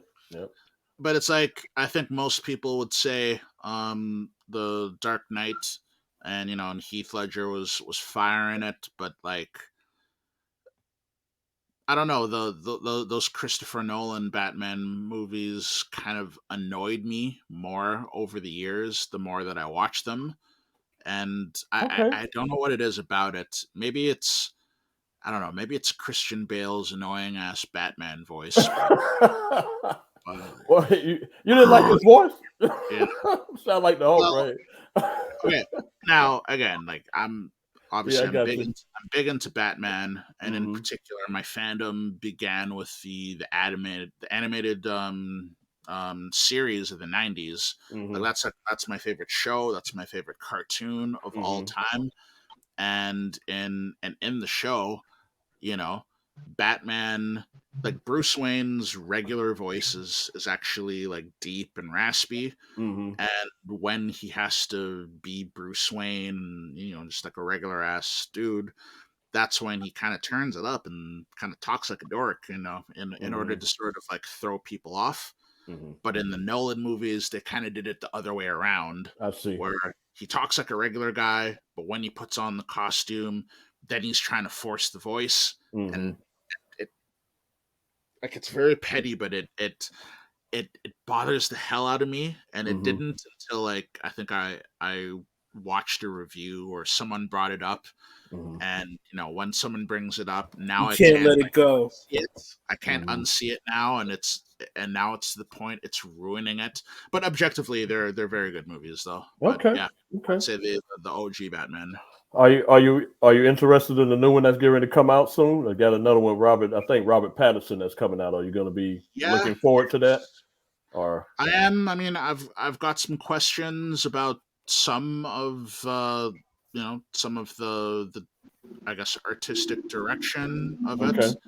I'm glad they're finally doing a Riddler story, because he's been never included in any of the live action movies. But Okay. I don't know. I'm gonna be optimistic. Because for the most part, with the exception of maybe two of the movies, they've generally been pretty good. So I'm hoping they don't let me down. Okay. Well, we're looking forward to that. Looking forward Yeah, to it. I'm looking forward to it for sure. Me too. Which one was your favorite, Zorak? Actually, the ones that he was discredited. One by Christopher Nolan. Like all those, the Dark Knight. So you try to skate around it. I was like, No, I he's ain't going to scared the of next point. I was He's gonna like, I'm say done. what- Next No, no, question. what I no, like. no, no, no. To be clear, I'm not saying there's anything wrong with the Nolan movies. I mean, They Dark just Knight, suck. especially Don't Dark add to it, Knight, man. and We about to that's get canceled. no, no. Powerful impact. Boom. No, Done. I'm saying though. I mean, Yeah. objectively, especially Dark Knight, like Heath Ledger was awesome in Mhm. that movie, and they're great Respectfully. movies. It's just I went from thinking that Mhm. that they're like 10 out of 10 movies, Mhm. and then that shit came up, and now I only think of them as like Would eight you and a like to half shout or, out or that reviewer? Would you like to shout out that reviewer podcast right now? I'm joking. I'm okay, joking. on YouTube. It No, was no, no. It was on Cinema Sins. Shout out to Cinema Sins. They Okay. brought that bullshit to my attention, and now I can never unsee it. We gonna get canceled, SP. Damn. Now you about to get canceled. You trying to bring up the Dark Knight. You already heard what the man said. You trying to cause trouble with him. Now. No, well, out of the three, I mean I that was was just definitely joking. my favorite out of the three. Okay. Okay. Well, Yeah, thank you. I put a He's Dark staying Knight. out of the three sucky ones. That was his favorite.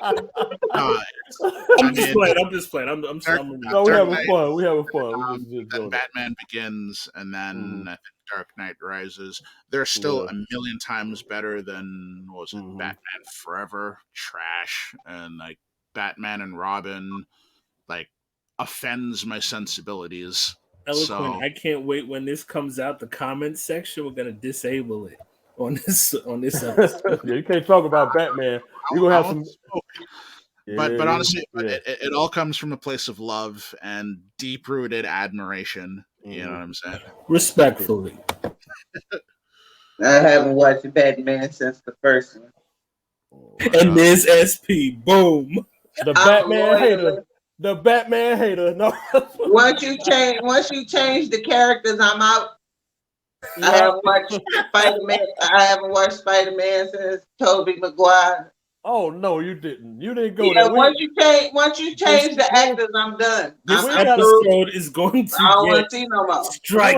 We'll have enough time for this. We need another hour. We're gonna talk about Spider-Man and Batman changing characters. We'll be here all damn night, but Yeah, we're you gonna change let it the ride. characters, I'm out. Eloquent. They're let it gonna ride. take this one off of Nah, but YouTube. This episode ain't gonna make it. But SP though, you got to check that that Spider-Man, that multiverse joint. Oh yeah, that's dope. That's dope. I'm petty. Three's company lost me after they got rid of Chrissy. I was out. Oh god. She still ain't got over it. For the 70s. I'm still mad. I'm still mad at him for killing James. Oh no. She's still writing letters What to about the J.R. from station. Dallas? You mad about him too? JR from Dallas. Hell Yeah, She's still writing the station. Damn. yeah. I want the original Darren back on See, Eloquent, you done triggered her. You done triggered the whole podcast. Oh shit. She's still mad about JR, goddammit. JR got killed on Dallas. She mad as a motherfucker, bro. Yeah. Once Once you get rid of the people I like, I'm over it. I'm over you. Oh man, I needed that laugh. That was good. How do you replace Jack Nicholson?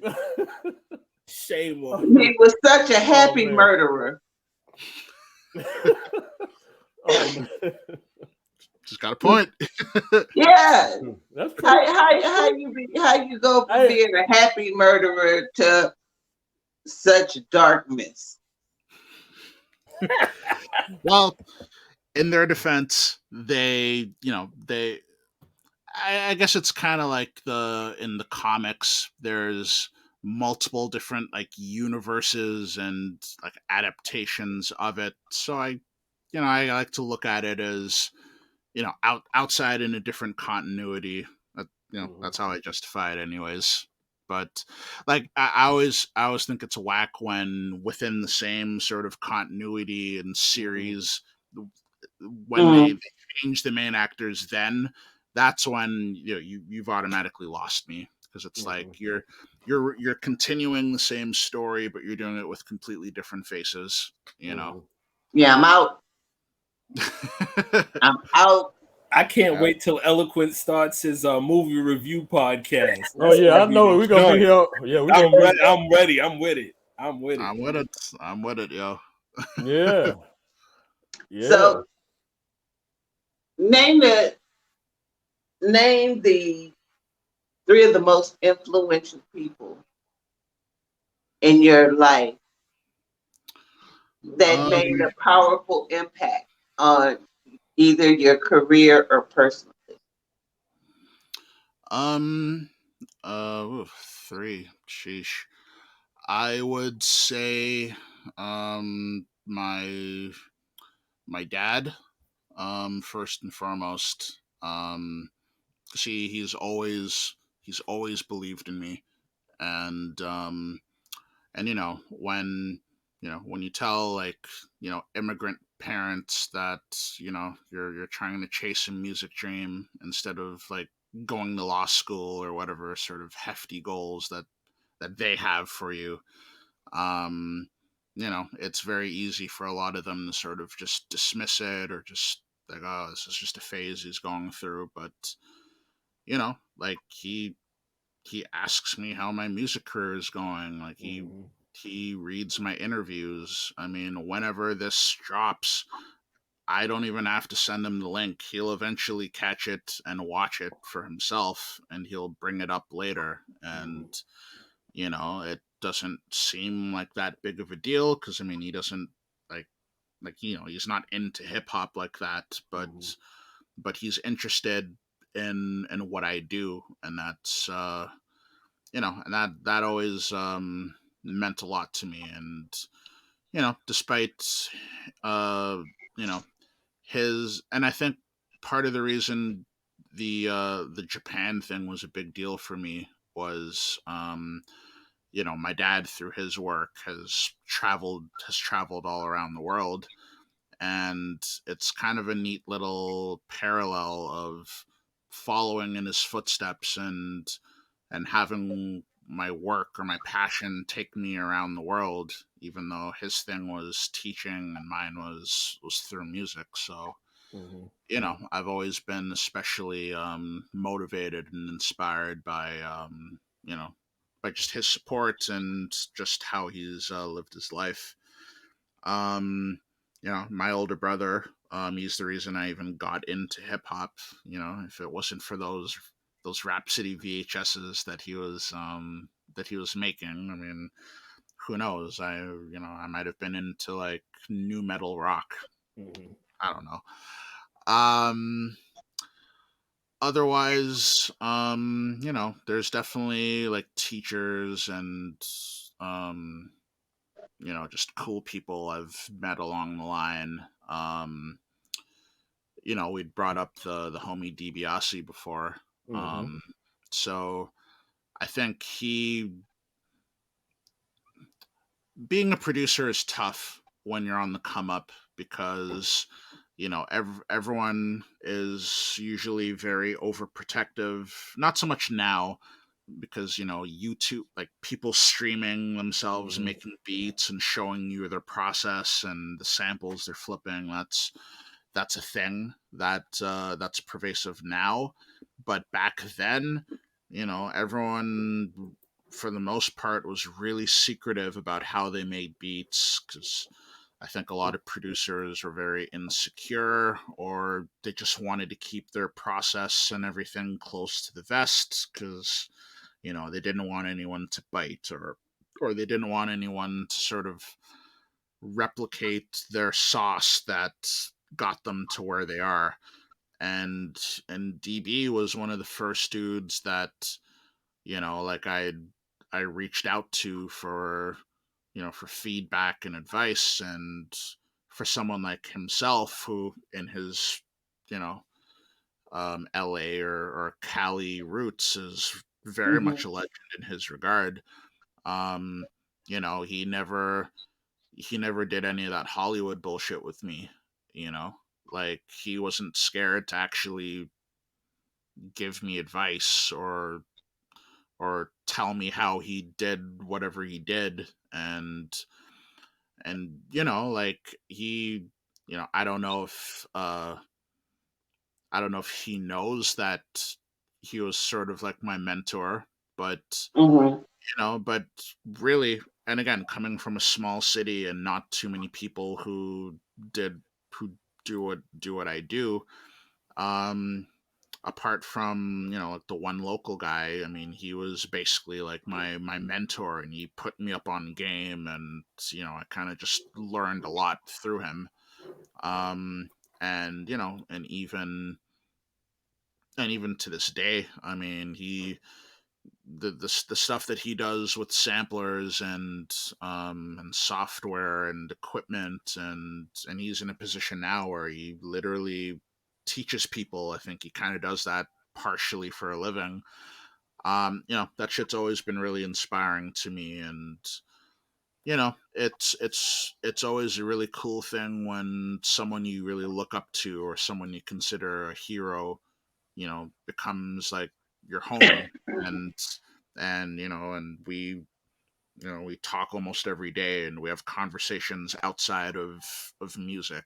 And Mhm. Mhm. for someone like myself, who didn't have, again, like a ton of like active direct Mhm. influences, he was one of the first, and one of the few. So I definitely give it up to him. Okay. Um, if you weren't a producer, what would you be? Um, who knows? If I ended up not making beats, I probably, who knows? I probably would have, I probably would be an accountant.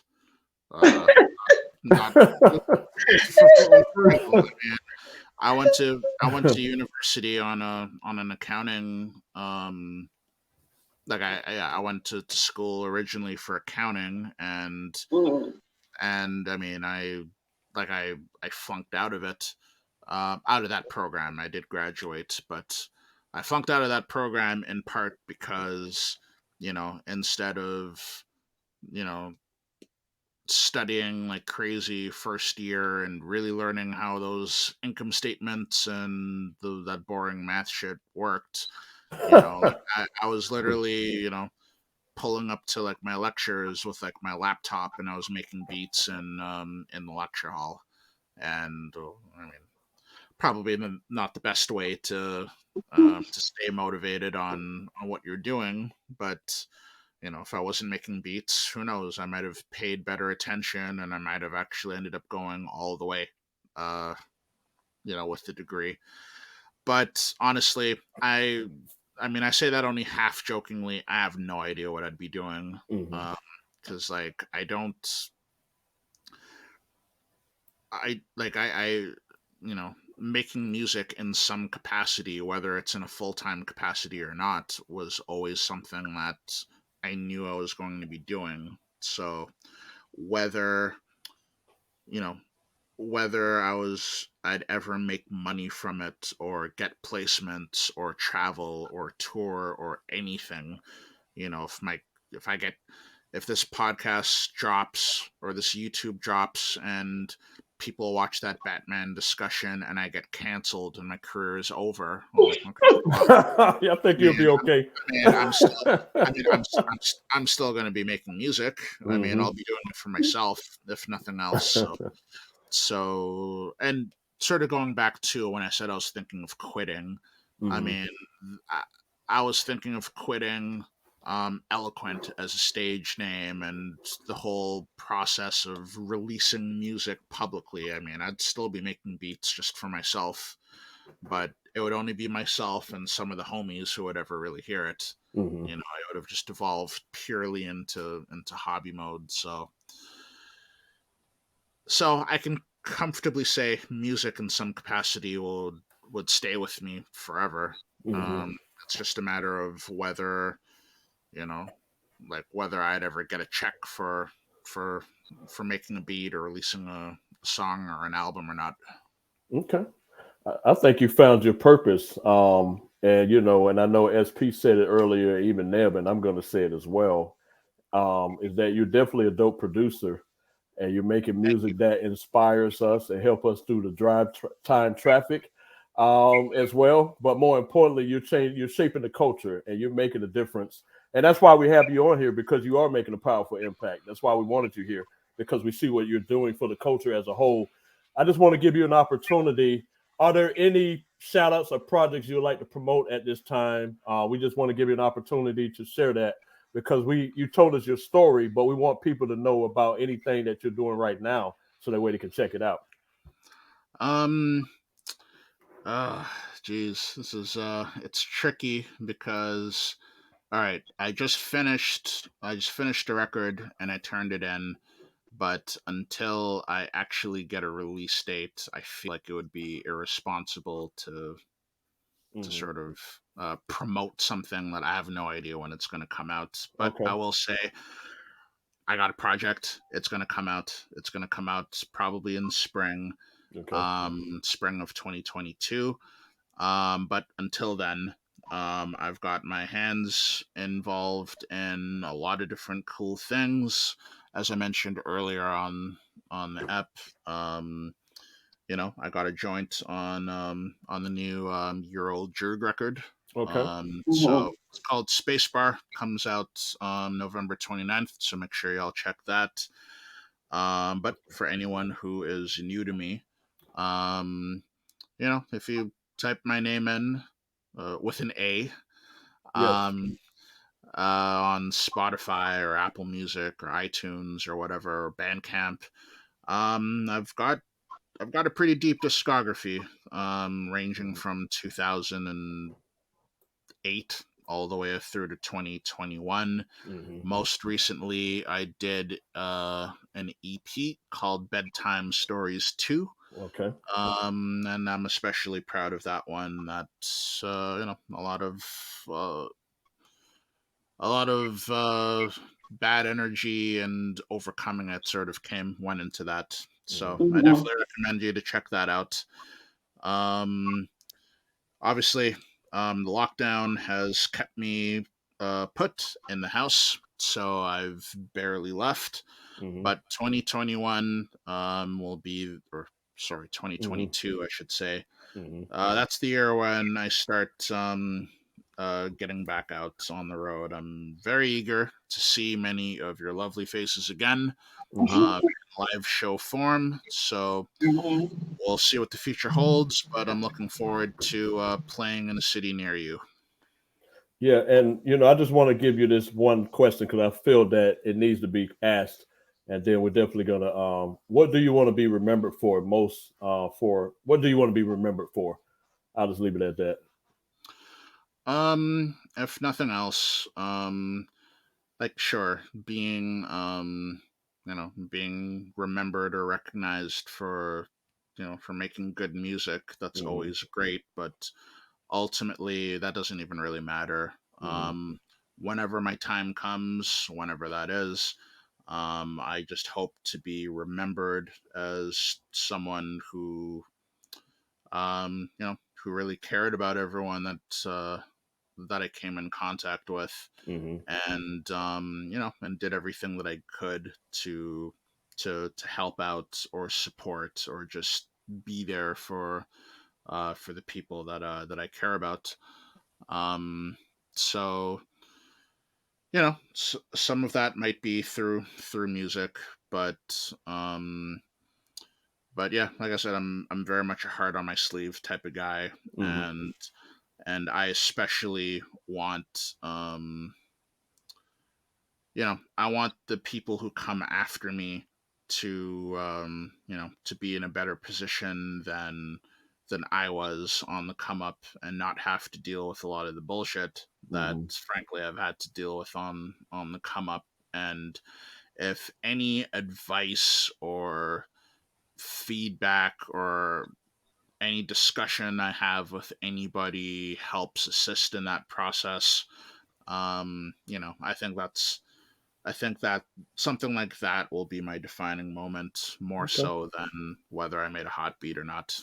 Okay. Well, again, we thank you for coming on the show, and we wanted you here because you definitely made a powerful impact in the culture, and will continue to do that. This is just I feel like it's the beginning. I feel like you're going to do greater things than what you already done. And one thing I do like about this interview is that we got a chance to get up close and personal, and you shared your story with us. And and I like the fact that you don't mind, caring. You care about the culture, you care about the music, and you care about the impact that you're making, and that matters to me. And I'm glad that you were here tonight. And so we just want to thank you again for being on Powerful Impact this evening. We appreciate everybody We appreciate everybody for tuning in to the Powerful Impact podcast with me, Solrak, SP, and Neb. And we feature, and I'm gonna go ahead and call it how I see it, the legendary producer, Elaquent. And we want to ask that you buy his upcoming project. But we want you to go ahead and buy not only his new projects, but buy all of the projects that he did and all of the lives that and even the MCs and artists that he worked with as well, because he's doing some great things. We ask that you subscribe to our YouTube channel to stay connected to upcoming episodes and follow us on social media. Remember, Powerful Impact is more than music. It's a way of life. And we thank you again for tuning in. Have a good night. And thank you for having me. And make sure that Elaquent, I'm on Instagram, Twitter, Facebook, I guess. But otherwise, just Google it. Bandcamp. Look me up. Bandcamp. Pretty easy to find. And I'll put all of his apps in the description, so you'll be easy to find it. Yeah, we'll make sure we have that available. And and if listening to some of my advice is something that any of y'all take, make sure that y'all support, subscribe, Powaful Impak. Shouts out to Solrak, SP, Nev.